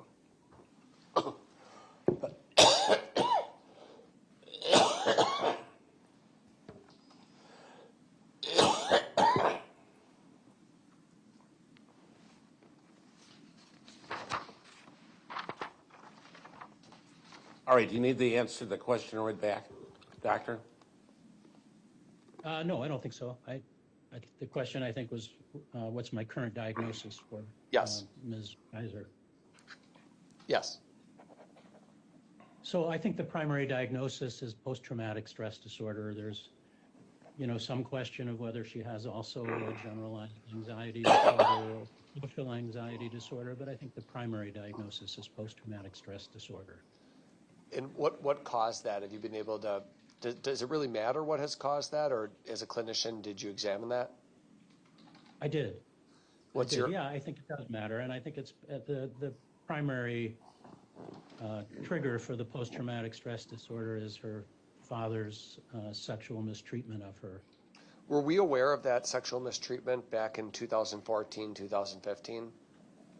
No. Is it something that you attempted to pry into with Ms. Geyser as a 12 or 13-year-old? Did you explore that with her? We talked a fair bit about her relationship with her parents. At the time, she felt particularly close to her father and distant from her mother. But yes, I did ask her, and there was no, she was not at that point endorsing that there had been any sexual mistreatment. Have you had other patients in the course of your career who have suffered sexual abuse as a child? I have. And is that something that is typically self-disclosed right out of the gate, or does that oftentimes take time, or do you have an opinion on that? I do, yes, and I don't think anybody would disagree that this is something that's very personal and very painful and often is not disclosed initially. Now, you're aware Ms. Geyser's father has passed away. I am. And in subsequent to that, or somewhere around that time, as an adult, she's come forward and been able to disclose what he did to her. Do you have any doubt in your mind about the veracity of her self-report? I don't. When you diagnose PTSD, is this just an opinion that you render, or is there a manual you can go to determine whether this is a correct diagnosis? Yeah, the DSM has very specific criteria for making that diagnosis, as with any diagnosis. Does PTSD specifically require further institutional treatment for Ms. Geyser, in your opinion? No, it doesn't. And what about you mentioned a generalized anxiety disorder, so she has anxiety. Is that something that you think requires institutional treatment? I don't. Let's just tackle each one of those conditions. How would PTSD be treated in the community if the judge approves her release, specifically for Ms. Geyser? It's primarily talk therapy. It's helping someone go through the memories that triggered the PTSD and help them gain some perspective, and sometimes medication can also be helpful. And there's medication being prescribed right now, isn't there? There is. What about anxiety? Is that something that, how would that be treated with her in the community? Similarly, it's, PTSD is sort of a form of anxiety. Many of the PTSD symptoms are anxiety. So teasing apart how much of the diagnosis is truly PTSD versus generalized anxiety disorder is a bit challenging because there's so much overlap in symptoms. But both of them would be treated primarily with talk therapy and sometimes with medication as well. And when you would see patients released from Mendota on conditional release, do those people come back to the facility if they have a recurrence of symptoms that requires inpatient care, or are they simply gone and that's it? No, there's always the possibility that if they relapse, if they become more ill, more dangerous, that they can be returned. Okay, well, let's talk about the dangerousness. Is there any evidence of Ms. Geyser being a dangerous person in the last, I don't know, let's say 2 years or 2 years plus? Yeah, so there hasn't really been, since her admission to Winnebago, any serious dangerousness to others. She has done some, she has been at some risk to herself with cutting and swallowing a battery back earlier, and then in 2021 with a more serious suicide attempt, but not since then. And she's not violent towards other people at the facility, right? That's correct. Certainly at Mendota and in Winnebago, there are those people who they have to be restrained because they're violent towards others. There are. Really, with Morgan, the only singular violent event towards others is the horrible events that took place in 2014 with her friend, right? That's right. So now we have a decade plus no violent behavior towards other people.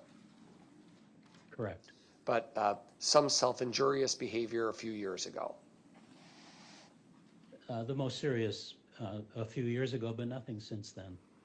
And that's inside the facility of Winnebago, though, isn't it? Correct. Certainly, the facility is designed in some ways to be therapeutic, right? It's supposed to be. It's certainly not a prison. It's a treatment center. Would you agree with that? I would. There are some profoundly dangerous people, however, who find themselves in that facility. Correct. Many of whom are much older than a 14-year-old or 15-year-old. Well, I think pretty much all the people who Morgan was with were significantly older, with very few exceptions. If you can answer this question, would it be, I realize she's been there for an extended period of time, but does it remain safe for her to be there? In other words, is she going to have positive experiences being there, or would those experiences be better had in the community? I guess I would say I think it's reasonably safe for her to be there, but in terms of what's therapeutic for her at this time, I don't think, as helpful as Winnebago has been and as skilled as their practitioners are, as I said earlier, I think the downside of being there is significantly more worrisome than the advantages of being there at this point. Okay. You've been involved with Morgan's case for 10 years roughly, right? I have. And you previously diagnosed her with a form of schizophrenia back in 2014, 2015, right? Correct. Do you believe that Morgan faked her symptoms? No, I don't. I don't think it would be possible. Are you aware of any doctor, from all the reports you've read or medical records you've read, is there any doctor who truly thinks she faked her symptoms? I'm not aware of anyone at Winnebago who believes Morgan faked her symptoms. Well, isn't the concern that she was a sophisticated 12-year-old who was trying to come up with fictional inventions in her head to get out of trouble? Is there anybody who endorses that theory? Yes. Who? I think most everyone who has worked with Morgan has endorsed that theory. Okay, the theory that she was in her head believing she heard the voices at the time. Correct. Is there anybody who believes that she just made it up to escape responsibility? I'm not aware of anyone at Winnebago who believes that to be true. Is it easy or hard to diagnose schizophrenia in a 12-year-old or a pre-adolescent individual? It's very challenging to try to tease apart what's fantasy versus what's psychosis. If it were psychosis, would you be able to look back today as a woman in her young 20s and say, I know it's psychosis and here's the reasons why? So the schizophrenia is very unusual in a 12-year-old. And when it occurs in somebody so young, it takes a particularly malignant form. People are very ill, very challenging to treat. And if you were to stop their antipsychotic medicine, the odds are very small that their symptoms wouldn't return. Okay, so somebody who has schizophrenia at that young of an age, if you stop the medication, it's virtually certain you would see a reemergence of symptoms quickly. Very unlikely that they would go over a year without a return of symptoms. Well, but here we have almost 2 years with no symptoms, and Ms. Geyser's not taking schizophrenia medication. So the antipsychotics were started to be weaned in October, I believe, of 2022, and were stopped in December of 2022. So for this period of whatever it is, 16, 17 months, completely off antipsychotic medicine, she's had no psychotic symptoms, and she's also had psychological testing done, which also demonstrated no evidence of psychotic symptoms. And interestingly, 2 psychological testing episodes that were performed earlier did show psychosis. So I think there is no reason to believe that Morgan has had any psychotic symptoms over this last 16 or 17 months since the antipsychotic medicines were discontinued. Okay, so it's your opinion that Morgan did not malinger or lie about the symptoms she was experiencing in 2014. Yeah, I was starting to say, I just don't think it's possible that someone is able to do that. It's very hard, 24 hours a day. She was observed with cameras that were recording her even when she was not aware she was being watched. And there was lots of evidence that she was experiencing, if not hallucinations and delusions, at least fantasies that she believed. So no, could she do that 24 hours a day for 8 years? I just don't think that's possible. Especially as a 12-year-old misleading multiple experienced doctors. Exactly, and maybe I'm being defensive since I was one of those experienced doctors, but I don't think so. I just, if you look at textbooks about the ability of someone to malinger psychotic symptoms over the long term, it is just very challenging, and it would be a case report. It would be so unusual. This could be written up in the literature because it is so challenging to maintain these what appear to be psychotic symptoms unless you believe they're true. Okay, so is it likely that Ms. Geyser did experience transient psychotic symptoms, or perhaps that her fantasies that as a 12-year-old were so powerful, maybe she became to believe those fantasies? Is that likely? I believe it's most likely the latter is the most likely, that she had these fantasies and believed them to be true at the time. And now what? Her brain has continued to develop and she's matured and received therapy and therefore that goes away over time? Yes, I think part of it is maturation. Part of it is the treatment that she's received at Winnebago, and some of it is just that she's become more able to tolerate thinking about the abuse that she suffered and is now able to talk about it. You talk about the very wise and compassionate staff at Winnebago Mental Health Hospital. Does that play a role in her? Has that played a role in her recovery as well? I believe it has. So it's a combination of factors. It's maturity, it's the staff, it's the therapy, And it's the evolving recognition that schizophrenia was not the proper label. Yes, and I think her capacity to be able to tolerate thinking of her father in a more negative way. Is the label, should we be, for purposes of this decision that the judge has to make of whether to approve a release plan to be developed, would you say that the label is important, that whether it's schizophrenia, PTSD, or anxiety, is the label what's important, or is something else more important?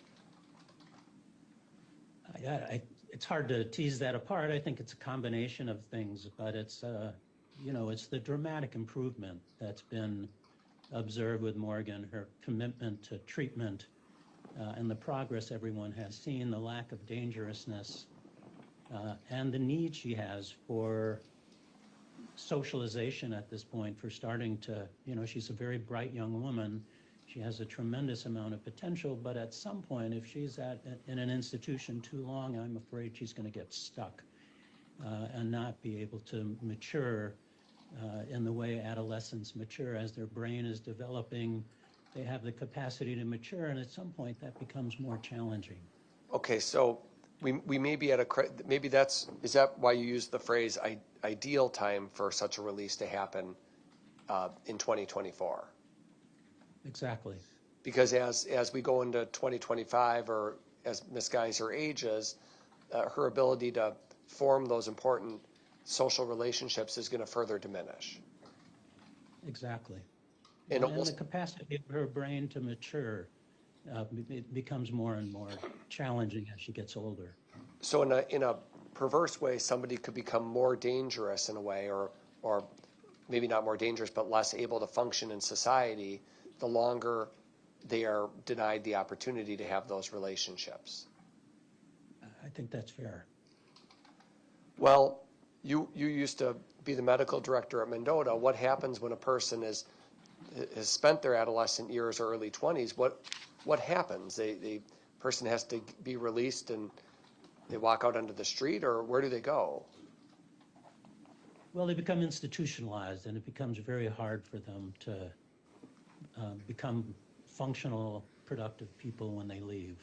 So what happens with someone like Ms. Geyser, though, when a court approves the release plan? Where would she go? I guess if it were up to me, I would suggest that she go to a group home, a structured group home where she would work with continue to work with staff, continue to work on her own emotional issues with mental health professionals, and start to socialize, start to learn how to be more independent, how to become more educated. She has some very specific goals in mind that I think she can start to pursue. And I'm concerned that if we wait too long, that it's going to get more and more challenging for her to pursue those goals. Okay, so we have group homes in Wisconsin. We do.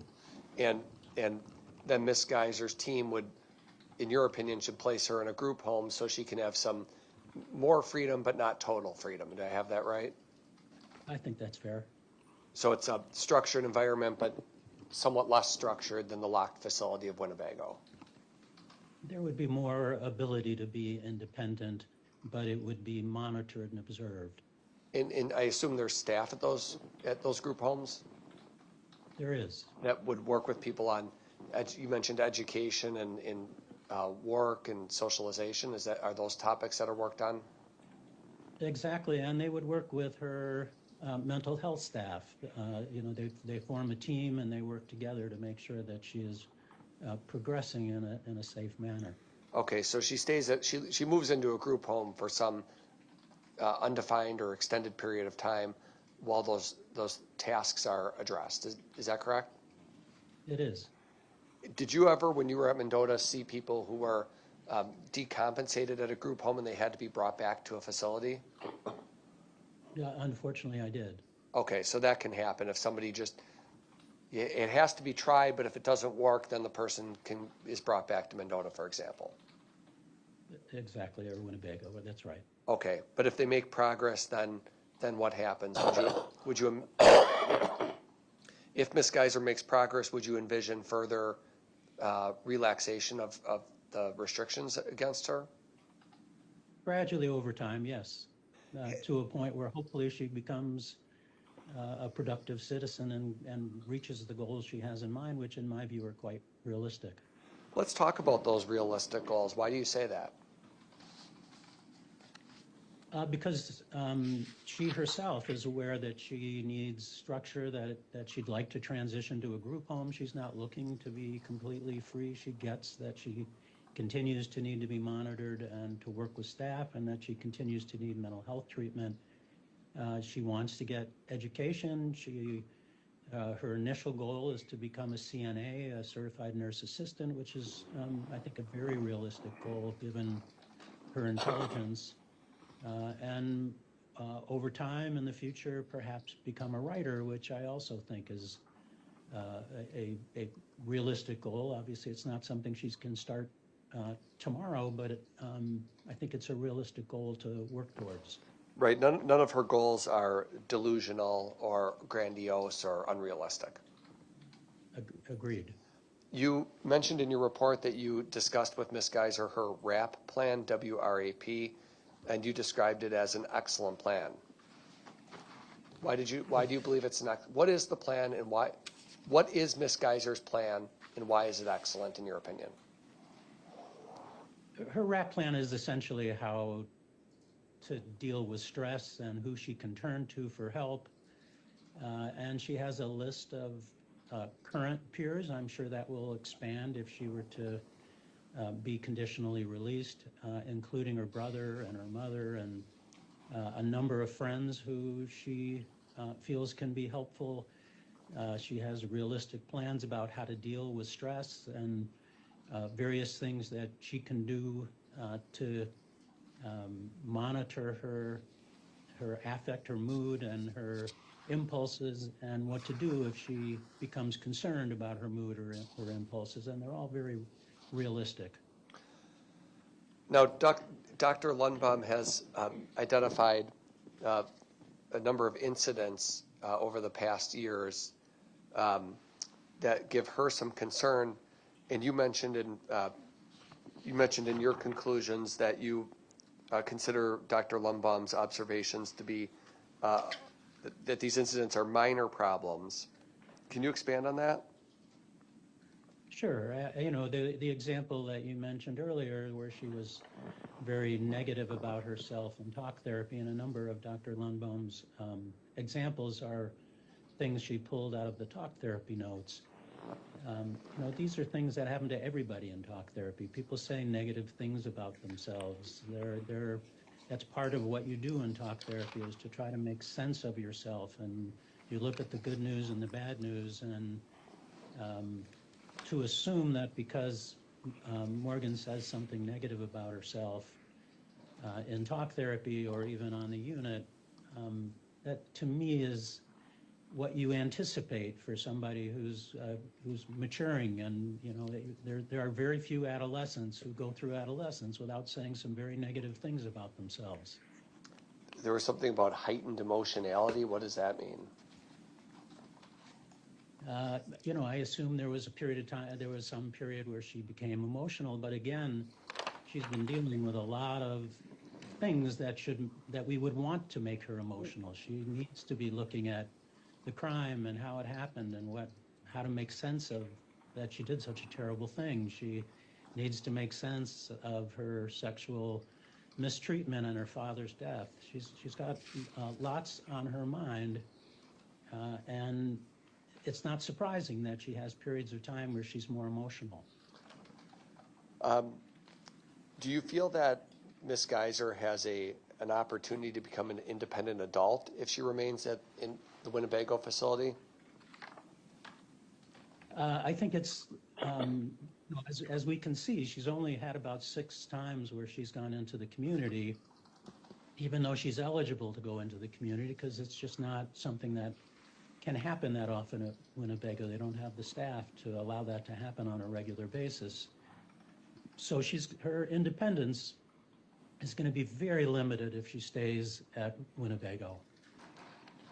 And as you said, it's important, particularly given this unique case of her age and when she went into the facility, it's particularly important here to permit a greater opportunity for release into the community sooner rather than later.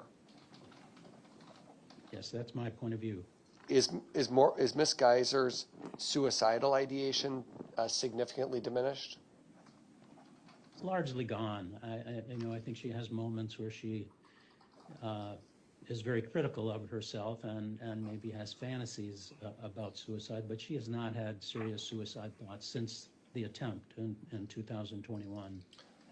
And there have been no security holds since 2019, so 4+ or 5 years? That's right. Morgan's a bright girl. You describe her as a bright girl, somebody who's smart. She's very bright.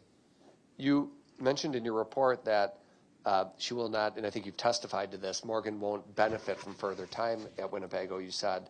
But you also said, despite the best intentions of the staff, Winnebago will, and these are your words, hinder her ability to progress. Do you still hold that opinion? Yeah, I guess I wouldn't say there's nothing she could benefit from at Winnebago. I think, further talk therapy, she needs talk therapy one place or another. I just don't think it has to be at Winnebago, and the downside of being there is very significant. Right, because she would get talk therapy if she's conditionally released. There's no doubt about that. Correct. And you noted that even with the best intentions of the staff, she's still going to have limited contact with age-appropriate peers, right? Correct. In other words, if she stays at Winnebago, she has limited contact with age-appropriate peers and limited educational offerings. That's all correct. She's on a unit with people who've committed dangerous acts, are older, are mostly quite ill with their psychiatric problems. It is hardly an ideal circumstance to grow up. And of course, at her young age, she is still maturing and still growing, hence the reason why you'd like to see her be given the opportunity to go into the community. Exactly. You describe it as critical, in your opinion, that Morgan be transitioned out of Winnebago. Why do you believe it's critical? Is it everything we've just discussed, or is there anything we've missed? No, I think we've covered it pretty well. And you recommend structured group home with similarly aged peers, but you also talked about believing the importance that, or finding it important that Morgan be given an opportunity to further her education. Do you believe that's important? I do. Why? Because she's expressed that to you, or are there other reasons? Because she's bright and she has goals that would require education, and that's going to be part of her maturation process and becoming a productive citizen. And then when she's in a structured group home, she's going to have appropriate mental health services and providers that she can work with, just like she does at Winnebago. Well, that would have to be arranged, but yes, that certainly can be arranged. What about medication? If she needs to take medication for an anxiety condition, that can all be done within a group home, correct? It can. They provide you with connections with doctors that you can visit with, or psychiatrists you can refill your prescriptions through, right? Yeah, I think it would be really important that she continue to work with a psychiatrist and a therapist, and that would have to be arranged.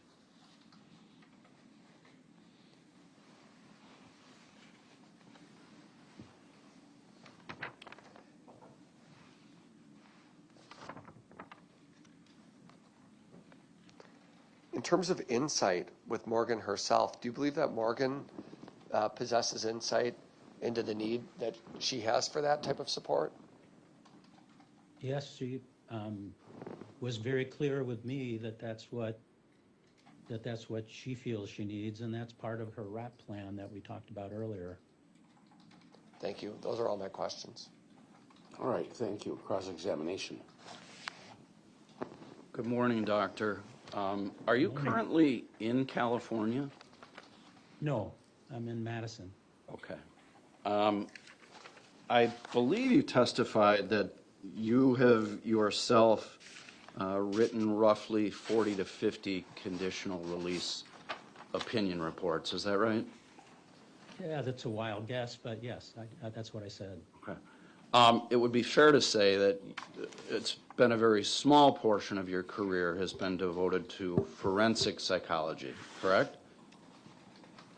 I guess I wouldn't say that. It's not a big part of my career at the moment, forensic psychiatry, but I was at Mendota for almost 10 years, and that was pretty much all I did during those years. I started a fellowship between Mendota and the Medical College of Wisconsin that continues, that's focused on forensics, that for psychiatry residents who want more education about forensics, they spend a year in that program, and that has continued to the present, and I still do some teaching in that program.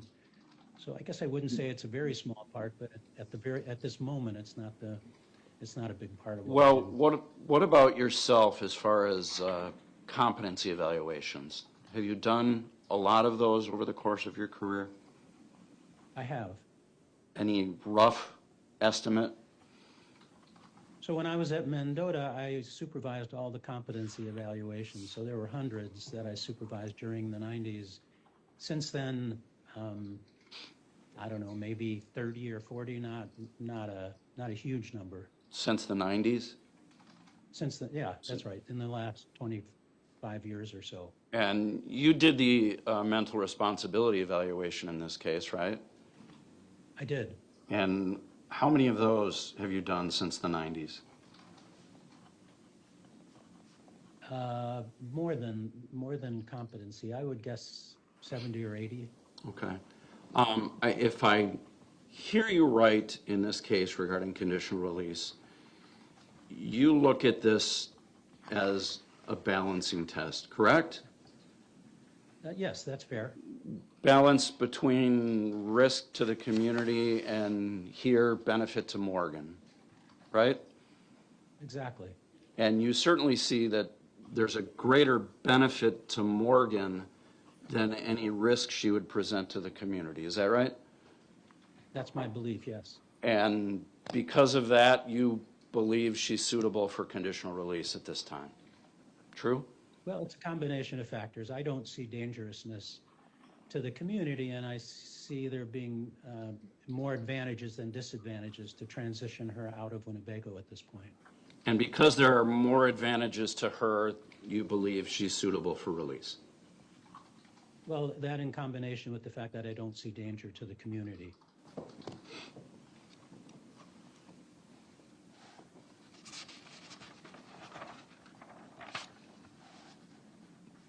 Well, not to beat this horse, I guess, but you certainly consider the benefits to her, correct? I'd say I consider the benefits and risks both to her and to the community. Okay. I'm a little unclear. When do you believe that Morgan first disclosed that she had been a victim of her father?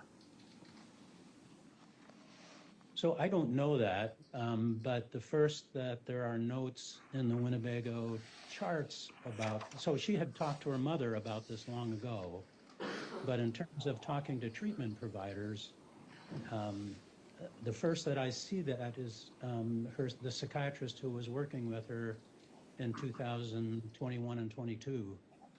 Well, you're aware that she also had talked to law enforcement long ago, correct? Correct.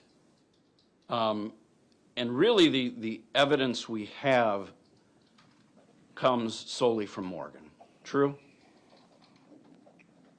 True.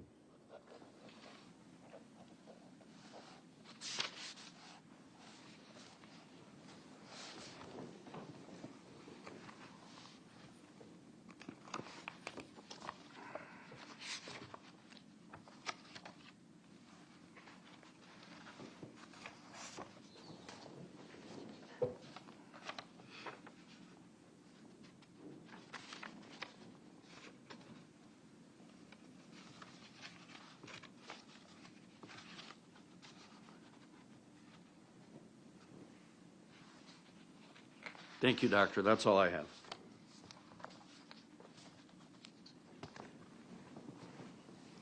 Any redirect? No. All right. Doctor, are you under subpoena? He's not, Judge. Pardon me? Doctor, are you under subpoena? I've been told you're not. Okay. All I right. wasn't sure. So thanks for being here today and appearing by Zoom. Have a good afternoon. My pleasure. Thank you very much. All right. Thank you. Further witnesses for the Ms. Geyser?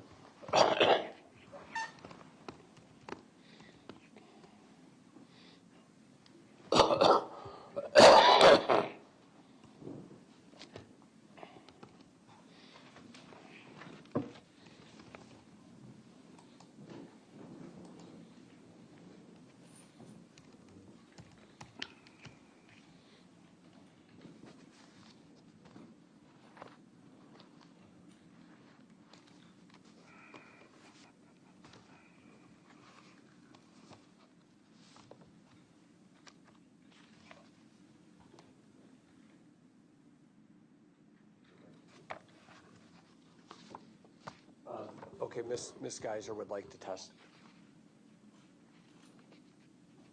Sorry, 1 minute.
Okay, the defense does not have any further witnesses, Your Honor.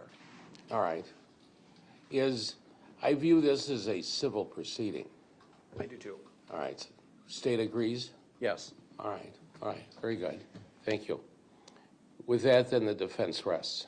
Yes, Your Honor. Does the state have rebuttal testimony? No. Okay. I asked Dr. Pope to be available from Winnebago. She's been on Zoom on both days. And I'd like to ask caller to have her answer some questions. Should be brief. Any objections from the state? No, not at all. Any objections No. from the defense? All No. right. Dr. Pope, are you there? Yes, I am, Your Honor. Okay, I'm Judge Boren. I think we've met before. So, good afternoon. Good afternoon. You've been listening to you've been listening to what's gone on in this case by Zoom yesterday and today. True. That is true. I'd like to call you as a witness and just ask you some questions about what's available at Winnebago for treatment. So now, if you're prepared to do that, Yes, I am, Your Honor. okay, then I'm going to have our clerk swear you in. Could you stand and raise your right hand? Do you swear that the testimony you're about to give in this matter before the court shall be the truth, the whole truth, and nothing but the truth, so help you God? I do. All right, thank you. Just state your full name for the record. It's Dr. Kayla, Kayla, Pope, Pope. And what position, and you hold a position at Winnebago Mental Health Institute? That is correct. I'm the medical director. And because of that position, are you familiar with Morgan Geyser? Yes, I am, Your Honor. Medical director, you hold a medical degree? I do, Your Honor. Are you also licensed as a psychiatrist? I'm, yes, licensed and board certified in both child psychiatry and general psychiatry. All right. Have you been familiar with, how long have you known then Morgan Geyser? Since July of 2019. All right, so you have long-term history with her. That's correct. There's been a lot of discussion about, in the petition and in the response to the request for release on a conditional release petition as to what's available at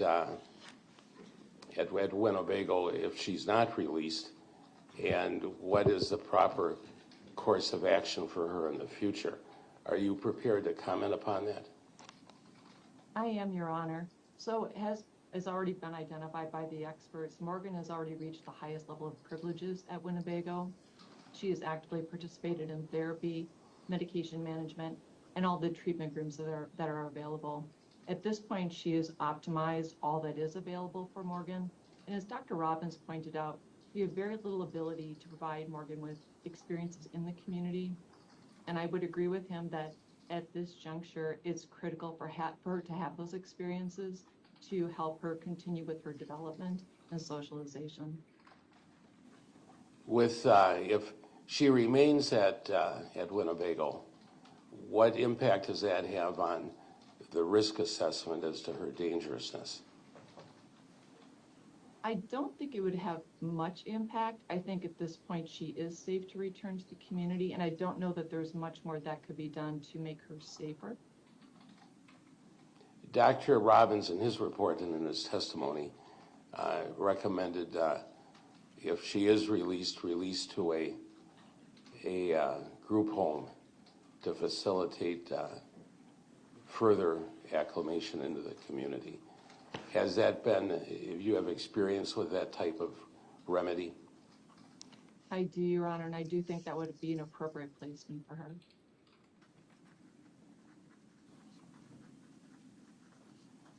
All right, thank you. I have no other questions. Attorney Zapakowicz, questions? Doctor, have you reviewed the reports of either Dr. Collins or Dr. Lundbom regarding conditional release? I have just glanced at them. I did not review them in detail. You're aware that both of them find Morgan at this time not suitable for conditional release? I did hear their testimony to that effect. And they believe that Morgan still represents a significant risk of bodily harm to herself or others? I did hear their testimony to that effect. You don't agree with that? I would say I probably agree more with Dr. Robbins' assessment of the situation. Morgan has not had any dangerousness for several years now, and I do think at this point it is critical for her to make the transition to the community to help with her ongoing development. You don't believe 6 months from now she would be less ready to go into the community, do you? No. But I do think that critical period for development is closing, as Dr. Robbins identified. And you don't really have any experience with Morgan going back to 2014 when this offense was committed, do you? No, I was not involved in her case at that time. And are you aware of the underlying facts of that incident in any detail? I am aware of what transpired to some extent, but not in detail, no. I was not involved with the case.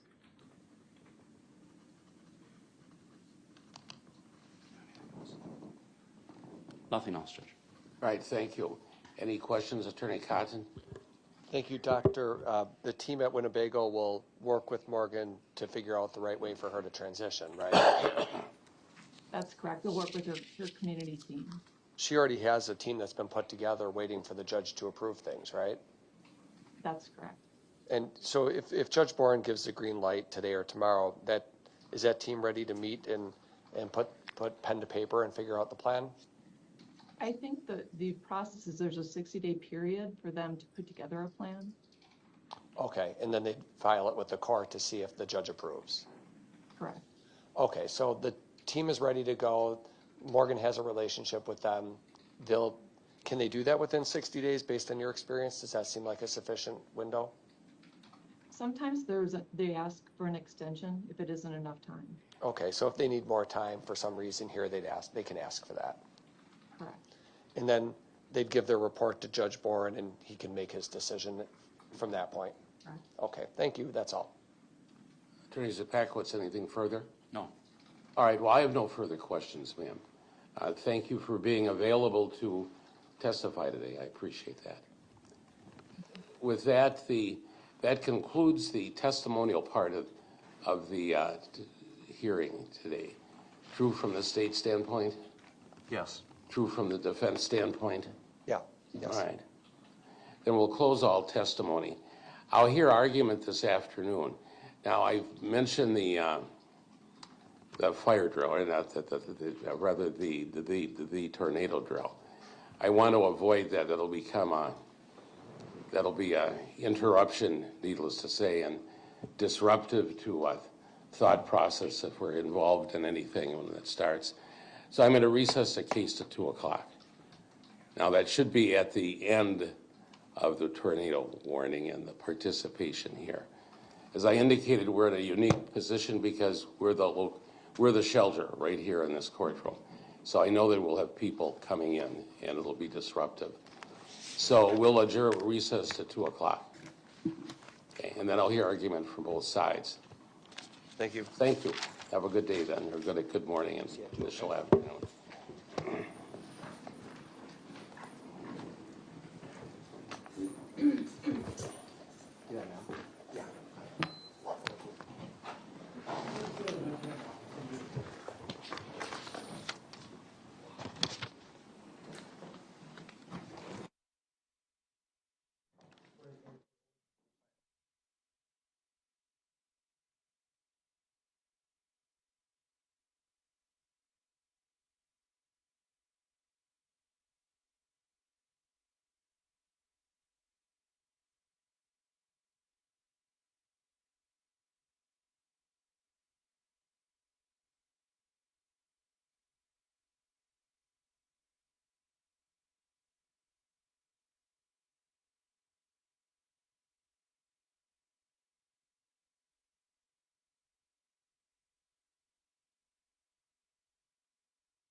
We back on the record in State versus Geyser, same case number and same appearances. We completed testimony this morning, and now the court's in a position to hear closing argument from the attorneys. So I'll proceed then and call on the state. Attorney Zepakowicz. Thank you, Judge. Judge, I'm going to start first by looking at the statute. As Morgan filed her petition for conditional release, at that point, the court had to grant it. That's the way the law is designed in this case. And you are mandated to grant it unless you find clear and convincing evidence that she poses a significant risk of bodily harm to herself or to others. I think the evidence here is clear and convincing that there is such significant risk. This isn't beyond a reasonable doubt. This isn't even by a preponderance, Judge. It's by clear and convincing evidence. And again, I think that clear and convincing evidence does exist here in this record by way of the reports from Dr. Collins and Dr. Lundbom. You have two of, I guess, what I would call the leading experts in the state on issues of competency, mental responsibility, and conditional release that have devoted their careers to the area of forensic psychology. Dr. Collins, I believe, testified she's done thousands of competency evaluations, thousands of mental responsibility evaluations, and at least hundreds of reports regarding suitability for conditional release. I think their experience in this area is extensive, and their opinions present clear and convincing evidence. Each of them also, Judge, has a great deal of experience with Morgan Geyser. Dr. Collins, presumably because of her expertise, was hired by the defense in this case. Right after the offense happened, she was hired and I believe met with Morgan for the first time sometime around June 4th or 5th, 5 days after the offense actually happened. She knows Morgan better than any of the doctors that have testified. She's had a longer period of time with her. She knew her back then, immediately after the offense occurred, and has had the most contact with her throughout the course of the almost 10 years. Both of these doctors, Judge, drafted lengthy reports that were thorough and detailed.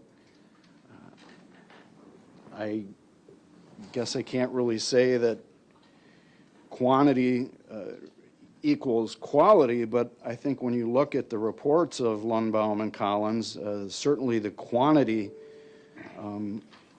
shows the amount of effort and detail that they've put into writing their reports and that they put into arriving at their conclusions.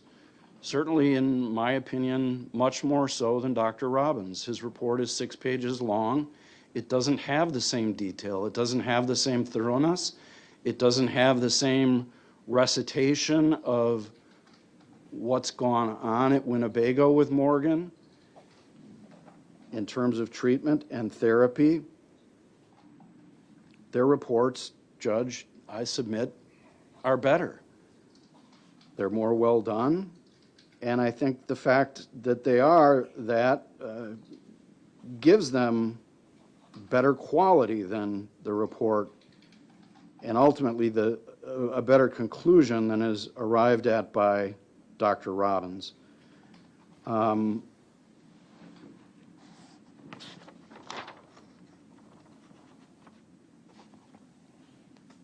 I know just today, while on the stand, I thought the testimony of Dr. Lundbom regarding her description of the different paths that this case can take was very informative. I think it showed that she didn't start out, Judge, with, I'm going to find a way to keep Morgan Geyser in. She looked at everything and assessed everything and that took her to the conclusion that she arrived at. Both recognize the improvement that Morgan has made and admit that release will happen, but she's just not there yet. Dr. Collins opined that 6 months to a year was needed to satisfy her that the risk was no longer significant. Both of those doctors included, Judge, the legal standard in their reports. That wasn't anywhere in the report of Dr. Robbins, and I think his view on it, at least in my opinion, was somewhat incorrect in terms of the law. He felt that he could balance what was in Morgan's best interest against any potential risk. And if the benefit was greater to Morgan than the risk was to the community, well, that meant she should be released. That's not the legal standard, Judge. There's nothing in 971.17 sub 4 sub D that talks about the court looking to the best interest of the person who is under institutional care. It says simply that the court shall grant it unless there's clear and convincing evidence of a significant risk. I don't even necessarily think that, I know the opinion of Dr. Pope, which I guess maybe I should have looked into it more, Judge, but I felt kind of blindsided by it. I had not spoken to Dr. Pope. I didn't know that she was going to be testifying. I didn't, we don't have any report from her. I don't have a CV. I don't necessarily know much more than she's been with Morgan for 5 years. But in any event, she seemed to opine that Morgan needed more experiences within the community, that based on her age, it was time that she start receiving those, that would be in her best interest. But again, that doesn't speak to whether or not there's a significant risk.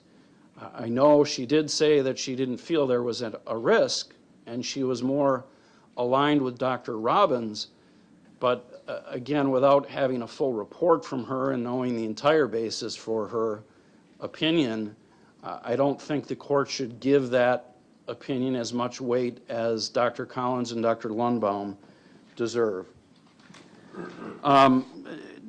Dr. Robbins, he had it wrong in his report. He said that this was Morgan's second time petitioning for conditional release. Well, we all know it's in fact the third time. I don't know why he waited until today to review the report of Dr. Collins. That was filed on March 5th before the report of Dr. Lundbom, but in his report, it only mentioned reviewing Dr. Collins' August report. In any event, Judge, what I think I have the biggest issue with that Dr. Robbins included in his report was on page 4, where he indicates that the case is tragic, and he indicates that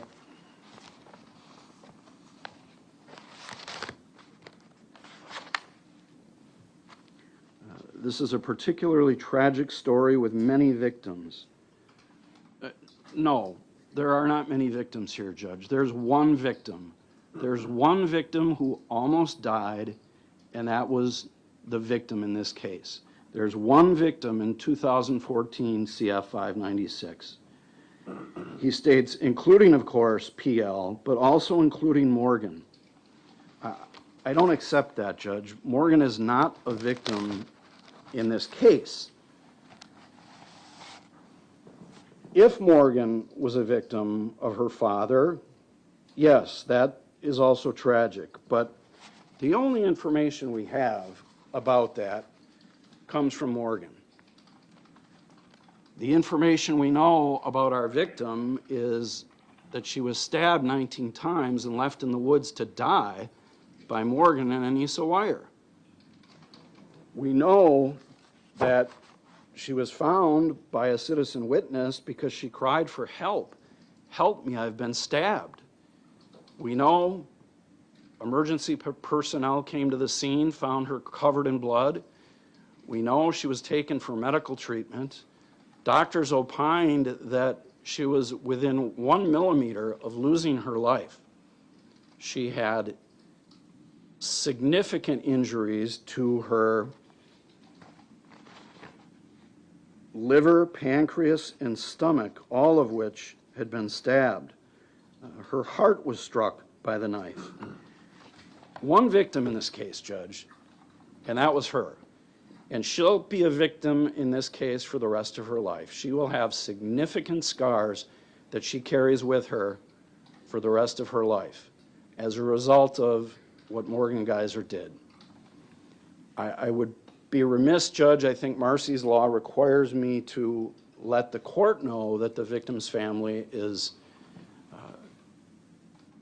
vehemently opposed to the release of Morgan Geyser.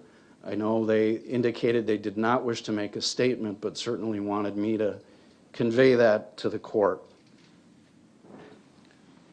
So is there significant risk here? Well, Judge, Morgan Geyser tried to kill the victim in this case, and then 7 years later, she tried to kill herself.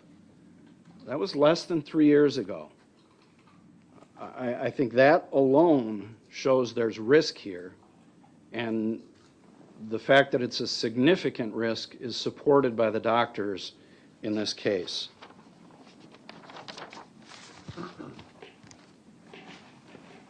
One of the other things that Dr. Lundbom testified to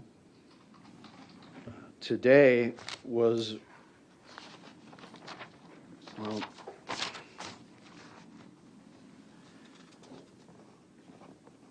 I guess I should go back. I touched briefly, Judge,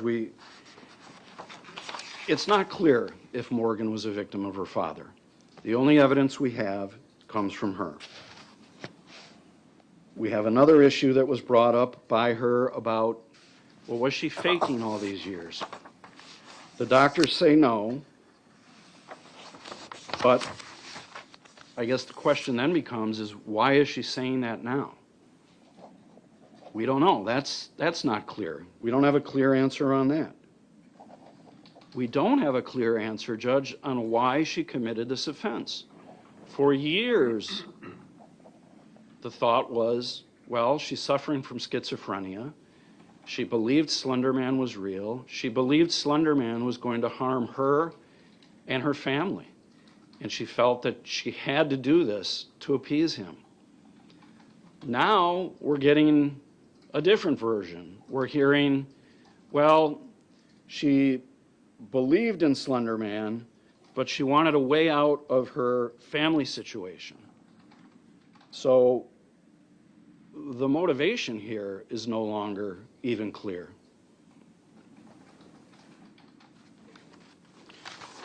Dr. Lundbom testified today on some of those points, and I think the question became, and I know is a question for both of the doctors, is can Morgan be trusted to report her symptoms? Dr. Lundbom testified that this raises serious concerns. Not her only concern, but certainly serious concerns. Her reliability of her self-reporting is hard to know. That makes her a significant risk. Dr. Lundbom questioned, is she motivated to reliably self-report? Is she willing to self-report? Or is she not going to because she wants to be released and to stay released? That makes her a significant risk. I would direct you, Judge, to page 33, at the top of that page on Dr. Collins's report, and page 30 of Dr. Lundbaum's report. Those are their conclusions and their arguments, Judge, as to why there is significant release here and why they cannot support release at this time. So the state is asking that you follow the recommendations of those two doctors and not allow Morgan to be released at this time. All right, thank you. Then I'll turn to Attorney Cotton. Thank you, Judge. As the state notes, the statute states as follows. The court shall grant the petition, shall grant Ms. Geyser's petition, unless the state proves by clear and convincing evidence that Morgan would pose a significant risk of danger or great bodily harm to herself or others, or serious property damage. Clear and convincing evidence. That means that the evidence is highly and substantially more likely to be true than untrue. Colorado versus New Mexico, 1984 Supreme Court case. And the court obviously knows that standard from its years on the bench. But that's the burden. It's a high burden for the state to meet to prove that this petition should be rejected. And let's be clear, just so we're framing this appropriately, exactly what we're talking about, with all due respect, Your Honor. We're talking about this court approving the petition so that Winnebago can continue the plan for Ms. Geyser's release.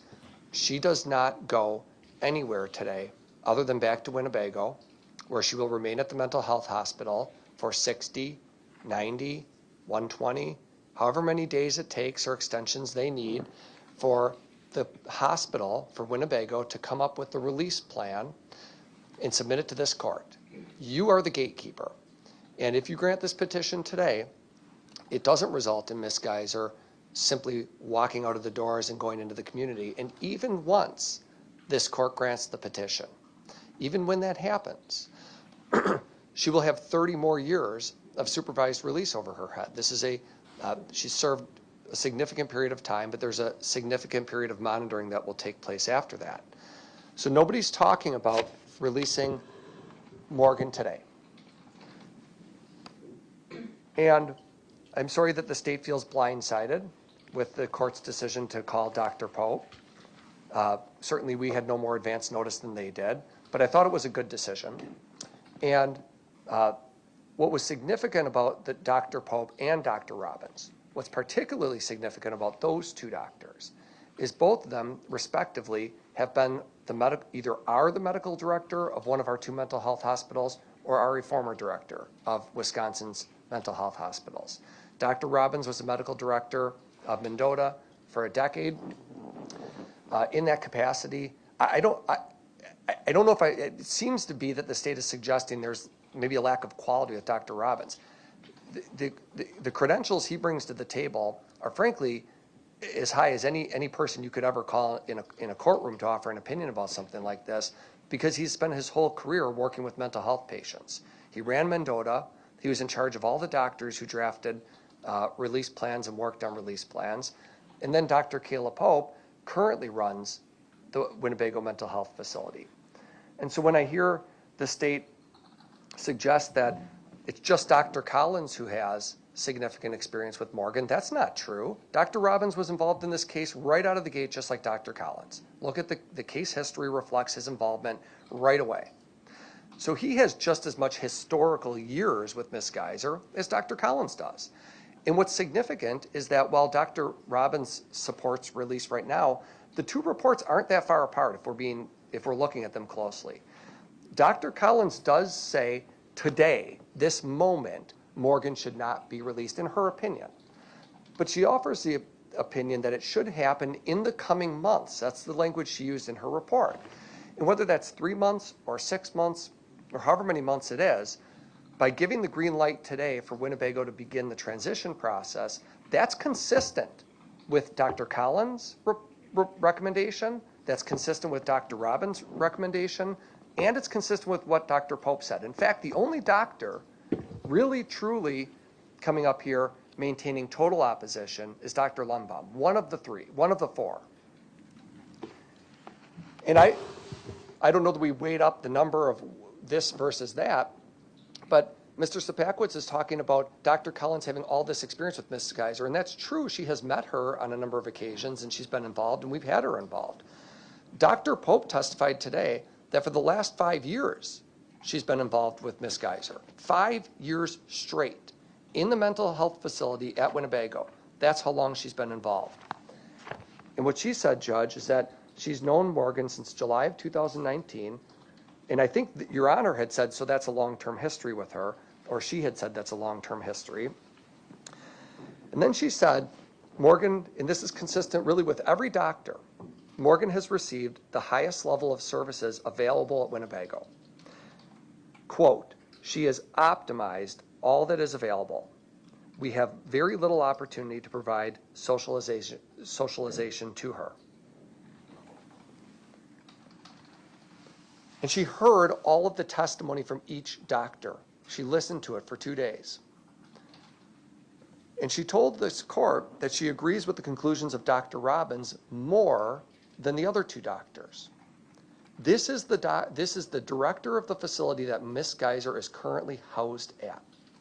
She is telling the court, as both a treating clinician, as a director of the facility, and in her capacity as an expert for this court, quote, I think at this point, she is safe to return. There is not much more we can do to make her safer. A group home? She agrees with that. I agree more with Dr. Robbins than the other 2 doctors, and the critical period for development is closing rapidly, as Dr. Robbins also acknowledged. And I don't think anybody here is harboring under, especially not the former director of Mendota, nobody's harboring under any delusion over what the statute calls for and what we're here to talk about. Everybody has talked about their perception of Ms. Geyser's needs, but what makes Dr. Robbins and Dr. Pope so significant is because both of them have substantial history with Ms. Geyser, and Dr. Pope has probably the most ongoing, contemporaneous, daily contact with Morgan to assess how she is. Is she safe? Is she dangerous? Is she somebody that can be treated in the community? And you had a resounding testimony from Dr. Pope today that it's appropriate to begin this process. And what she testified to, Your Honor, is that there'll be a 60-day period of time, and you know this because you listened to the testimony closely, but there's already a transition team that's been assembled. Winnebago is waiting for essentially the green light from this court to permit the next step to occur. And we're talking about a small step. We're talking about Ms. Geyser meeting with her transition team and the transition team presenting a plan to this court that probably will involve her going to a group home or some sort of inpatient treatment plan like we proposed in our release plan that we submitted to the court. That's what we're talking about. But we're also talking about making sure that somebody who was found NGI after 10 years, now she's paid dearly, after 10 years, she's ready. And she wasn't ready previously. That's why the petitions were withdrawn, that she's ready now. And that plan that comes to the court, you may or may not approve it. You may not like the group home they suggest. You may think it needs GPS monitoring if that's not in there. The court will have whatever input the court has over that plan. But Dr. Pope, the director of Winnebago, who's working with Ms. Geyser for the last 5 years straight, the most experience with her, and the person that entrusted to run the facility, is recommending that that happen. Along with Dr. Robbins, who's so well respected that he used to run the only other mental hospital that we have in Wisconsin. So really they're the two very top people. And I agree that Dr. Collins is a very top doctor too. I know Your Honor thinks highly of her. We do. That's why we've retained her on the case. And I think she's very close with to what these other doctors are recommending. And frankly, if there's any deterioration by Ms. Geyser, the first thing that's going to happen is that the release plan that's being proposed won't be proposed. They won't suggest that she be released. So this process will be contingent on, without a doubt, Ms. Geyser continuing on this positive track that she has been on for years. Continuing to take medication, continuing to participate in therapy, continuing to remain a good patient at the facility. And if that happens, and if the court approves the plan, then some number of months down the road, just like Dr. Collins says, some number of months down the road, Ms. Geyser will go to a group home probably, or inpatient somewhere. There is no way the state met this burden of with at a minimum, two of the doctors saying, sign off on the petition right now, and another doctor, Dr. Collins, sort of there, but maybe some more months, and one doctor opposed. They didn't meet their burden of showing the court that it's highly and substantially more likely to be true rather than untrue that Ms. Geyser that this petition should be denied. And they have to overcome the presumption that it shall be granted. That's what the law tells you to do. It shall be granted. I think it's true that the window is closing. I think that as you have a very long history with Ms. Geyser. You saw her. You were the first judge on this case, and you've been the only judge involved in this case, and we've all watched her grow from a 12-year-old child into a young 22-year-old woman. And socialization is important because she's going to be monitored for many, many decades to come. And it's important that once we've maximized the services she can receive at Winnebago, and once she's proven that she is not harmful to herself and has never been harmful ever throughout her stay towards any other person. It's an isolated event that we have in this case, and it's horrible, one that she accepted responsibility for. And she has incredible empathy, as the doctors have testified to. But the time is right for the services that can no longer be provided at Winnebago, as their director told you, for those services to now be provided in a somewhat less restrictive environment. And for those reasons, I'm asking you to grant the petition. All right, thank you. I appreciate your comments. Attorney Zipakowicz, any rebuttal argument? I don't, Judge, no. Thank you. No. All right, thank you. Thank you for the good arguments.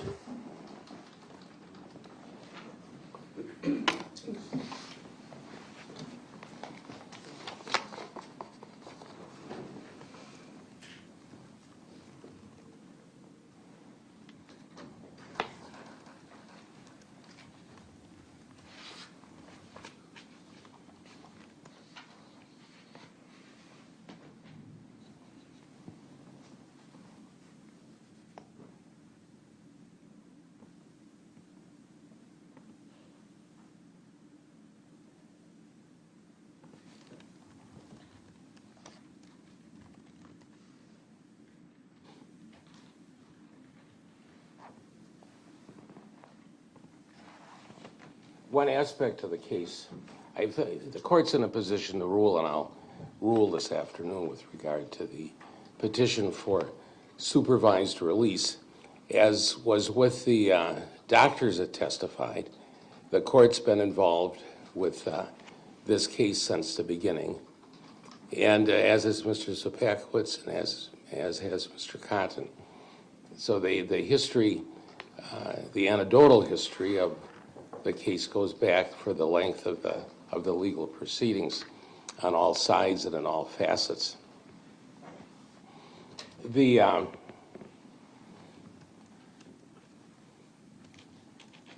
Just an initial comment. The court asked Dr. Pope to be available from the beginning in the event it was necessary that she testify. The issue of what happens at Winnebago for Ms. Geyser at this stage of her tenure there has been in the case. Everybody talked about it, that there's no place else to go, there's nothing else out there.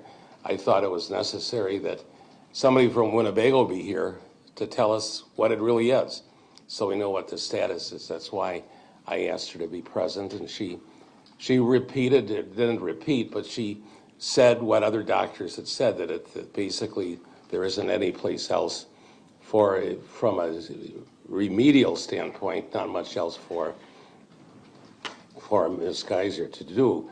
However, I forget which doctor it was. It may have been Dr. Collins or Dr. Lundbom, did state that what happens in a situation if Ms. Geyser stays at Winnebago is that they reemphasize the therapy that she has and they work more diligently at it. So it's not totally an end-of-the-line type situation. Parties should also keep in mind that it gets lost in the shuffle, is that the court doesn't have to accept any professional opinion. It's clear that the court can listen to what takes place but the court doesn't have to accept their final opinions. I look to the key case, not the key, well, it is a key case. There's a series of cases in Wisconsin involving Randall, State versus Randall. Allen, Hayden, Randall. The most recent decision of the case is at 2011, WISAP 102. It's a 2011 decision, but Randall's been around since the mid-70s, 1975, 76. He murdered, the bottom line is he murdered 2 police officers in a really vicious way in the course of a robbery, and ultimately was committed and went through a number of petitions for review. And in, I think, at least in the 2011 case that's been cited, it was his 4th petition for review. There, all of the doctors testified, and three doctors testified in favor of supervised release. The court denied it. So that emphasizes the point that the issue of experts testifying still doesn't change the court's view that the court makes the final decision with regard to what occurs.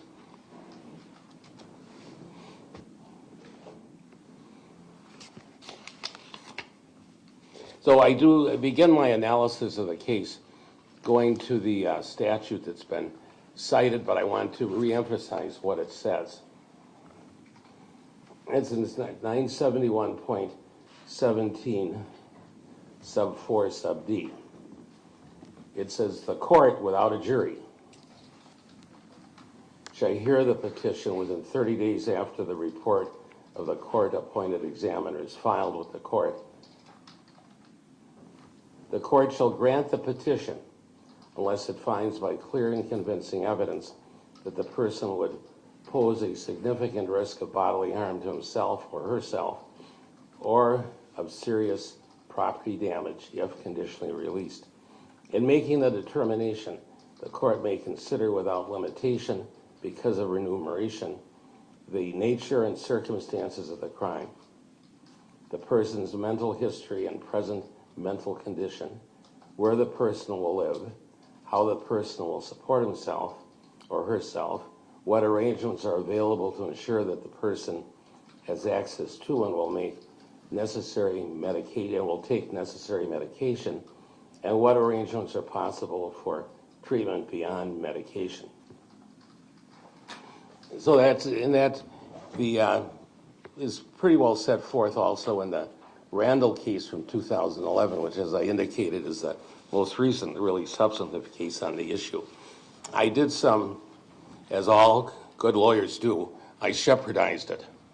And it's been, the Randall case was referred to in 2 decisions, at least in earlier this year in 2024, but it's still good law. So now let's look at this case. First, the court looks at the what happened, the nature of the offenses, of the offense. This is it's a brutal murder. Or it is a brutal attempted murder. And another aspect of the case is that everybody involved, the victim, the 2 assailants, are all 12 years old. They're all kids. But Ms. Geyser and Ms. Weier attempt to kill and wanted to kill the victim. The reports show that she was stabbed 19 times in the body, torso. And was basically left to bleed to death. It is fortunate that somebody came by and either saw her or heard her pleas and were able to get the authorities there, the fire department, the paramedics, to save her. Otherwise, she would have died. Now, there's a lot that can be said about that type of situation, but you think first of the effort to stab somebody 19 times. If you read the complaint and go through the history, you know, she's on the ground, the knife is going in 19 times, and it's Ms. Geyser that's wielding the blade. But then she's not dead. But then they leave. And you know, the only consequence of leaving under those conditions is, of course, that she'll bleed to death. If they thought, if they were able to think through that sophisticated maneuver, that she'd bleed to death and die. And the posited justification for the attempted murder was to appease Slender Man and become one of his disciples. Thus, the defendants, Ms. Geyser and Ms. Weier, then had packed up gear. They left and they started to walk up north to a national forest where Slender Man maintained his mansion, and then ultimately they're apprehended later on the freeway. But that's what happened, so we can't forget what happened, the brutality of it, the callousness of it, if you will. Keep in mind that the defendants are young, they're kids, but that's what they did. And so that is a coloring, if you will, an umbrella over what the court has to look at in the case.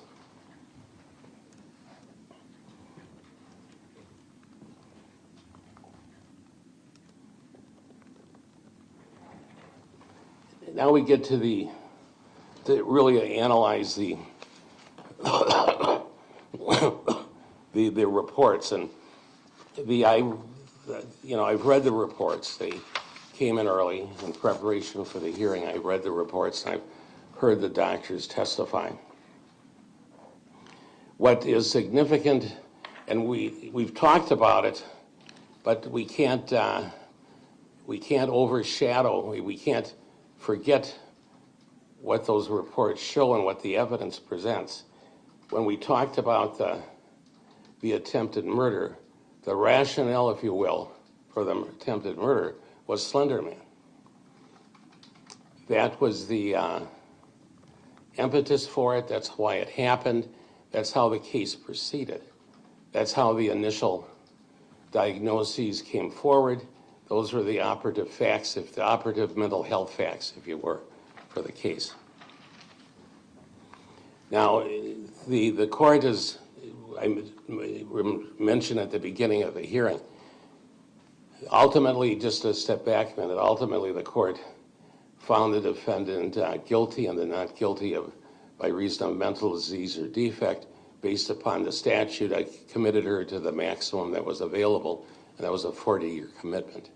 Under the statute, a person can petition for a supervised release every 6 months. So this isn't, the only time limit is 6 months.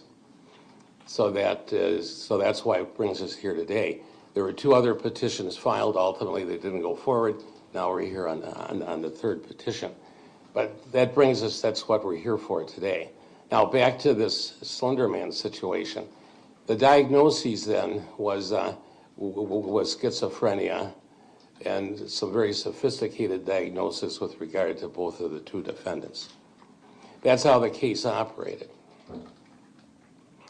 And Ms. Geyser went through her commitment process with that being the diagnosis and what spurred the treatment on and what the treatment was based on. Now, back in, I think, 2022, beginning of 2023, that changed. And up to that point, Ms. Geyser was receiving psychotropic medications. Then she was alerted individuals that 2 things happened. One is she said that she faked the hallucinations and really the groundwork for the schizophrenia diagnosis, and she made it up. And she made it up because it all was, now that the shift occurred, or a shift occurred from the Slender Man situation to her father, and that her father had been sexually abusing her for a number of years, and that this is her way to get out of the family. She knew she wouldn't go back, but that's why she did a lot of these things. Now, we don't know whether that's true or whether the Slender Man situation is true necessarily. There's tremendous background, tremendous factual support, witness support, professional support that the Slender Man rationale for the murder, the attempted murder, was what was presented and was viewed as true and accurate. Ms. Geyser now reports that that's not true and accurate. Then we have the allegations with regard to the father. The father is now deceased. Comment as well, Ms. Geyser is essentially estranged from her mother. It's not clear whether there's been a rapprochement with the mother. It appears there may have been some effort at that. But that's still an issue that's outstanding. So now we have two new developments in the case that affects the diagnosis and really affects the risk assessment, and that is that Ms. Geyser changed what was the basis of the diagnosis and what was going on from schizophrenia, from Slender Man to non-schizophrenia type situation, that changed her medication. Her medication goes from psychotropic, psychotic medications. They took her off those medications. What's significant is, as I think Dr. Collins and Dr. Lundbom testified to, is that oftentimes when people are taken off the psychotropic medications, they at some point in time, they ultimately regress and go back into this old situation. That hasn't happened yet. That may be an indication, I think, as the doctors indicated, that in fact the diagnosis was incorrect in the beginning. It may also be something that's going to reoccur in the future. That's an unknown, and we have to keep that in mind, that that's one of the unknown factors in the case. Now, I mentioned the father's situation. Now, the father's situation comes into play as a rationale for what happened. So if you sort of play that out, what is the reason that she, along with Ms. Weier, attempted to kill the victim? Was it because of the alleged sexual assaults going on, the sexual abuse? Was it Slender Man? What was the reason? Nobody's really commented upon that during the course of this hearing. What has happened is that part of the focus of the case from the defense standpoint has changed. The emphasis, or a lot of discussion centered on sexual abuse of the child as a motivating circumstance, the catalyst for bringing about the crime that's incurred, the attempted murder of the victim. And throughout much of the hearing, the emphasis is what impact did the sexual abuse of the dad have on of Ms. Geyser, and how did that impact the case?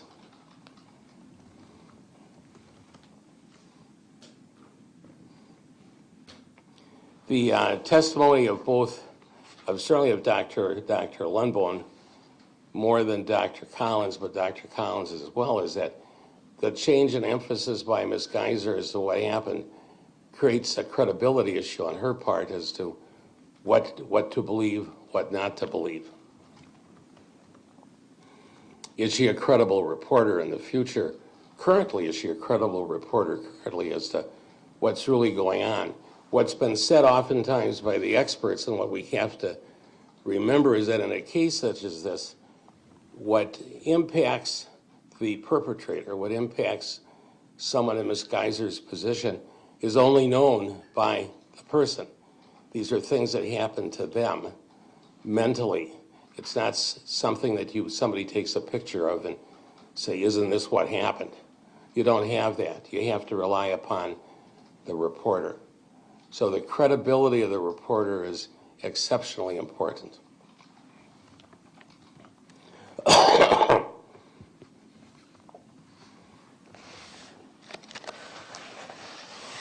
Now, so we're faced with a situation, as has been testified to by actually, I don't know if Dr. Robbins testified to it, but Dr. Lundbom did and Dr. Collins, is that Ms. Geyser, under her current regimen, is successful. She's doing well at Winnebago.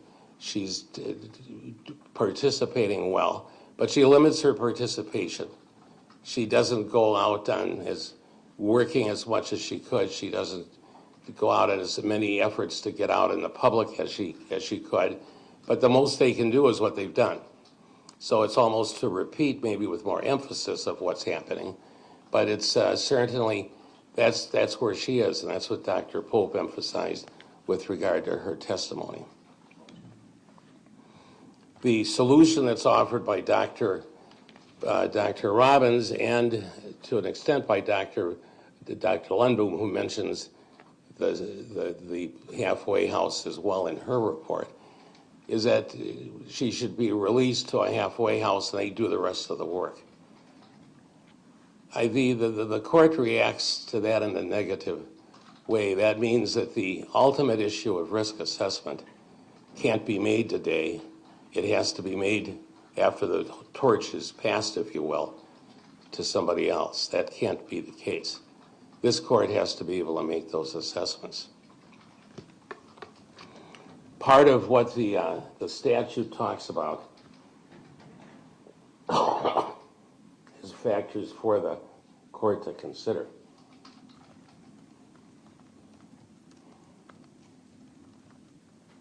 The person's mental history and present mental condition. I've discussed that to a certain extent, and that is a big impact on the case. Where the person will live, we don't know. Yet where the person lives is significant as to where placement occurs, who the person lives with, how that mechanism will transpire. That we don't know. And we won't know for a period of time. It may be that it could be years before we know that. But we don't know because somebody else has to make that decision. I consider where the person lives on a petition for a conditional release to be extremely important. Where they live, who they live with, what the environment is significant.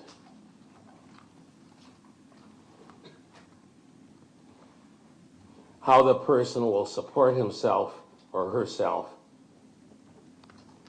That almost ties into where the residence is. We don't know.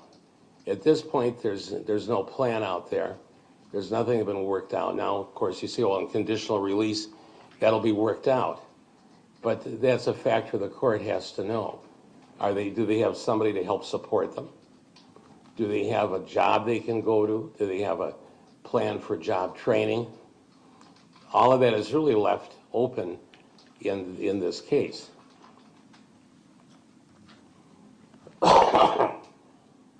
Another part of the statute refers to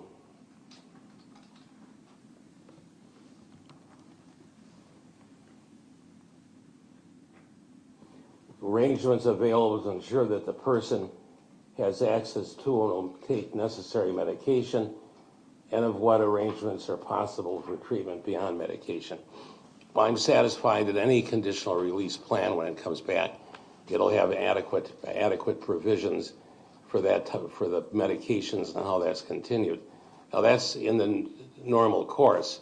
What the court knows today is that Ms. Geyser is under a treatment plan, medication plan, as she takes medications. They were disclosed in all of the reports. The court assumes to an extent that those continue unless modified during the course of the treatment plan. But so I assume that that's covered. I infer that that's covered. But those other issues that I talked about are not. So what we're faced with at this point is that Ms. Geyser is doing well in her program, that she needs socialization, she needs some outgoing, some further work in that regard. That's one aspect of it.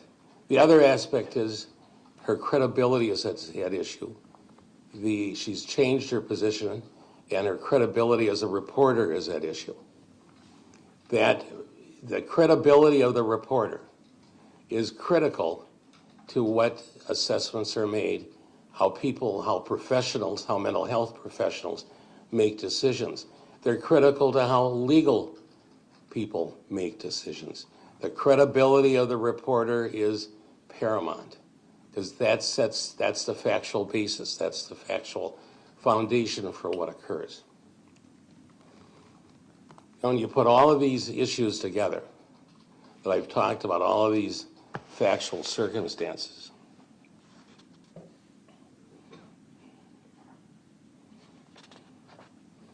we come back to risk. The dangerous risk is significant for the community. At this point, this court's satisfied that the credibility issue undermines Ms. Geyser's stay at the institution. That until that credibility issue is resolved, the risk is high. We have two different versions, in a way, as to why the attempted murders were committed. And, you know, this isn't just an aspect where somebody drove a car into another car and drove off and left him sit there. This is a personal, if you will, a brutal attack on another person. This is hands-on, if you will. This is bloody, it's gory, but that kind of risk, that kind of dangerous conduct is what the risk is. Do we know if someone will repeat it? We don't know. But what this court's responsibility is to be sure that the risk is lessened. So as the statute says,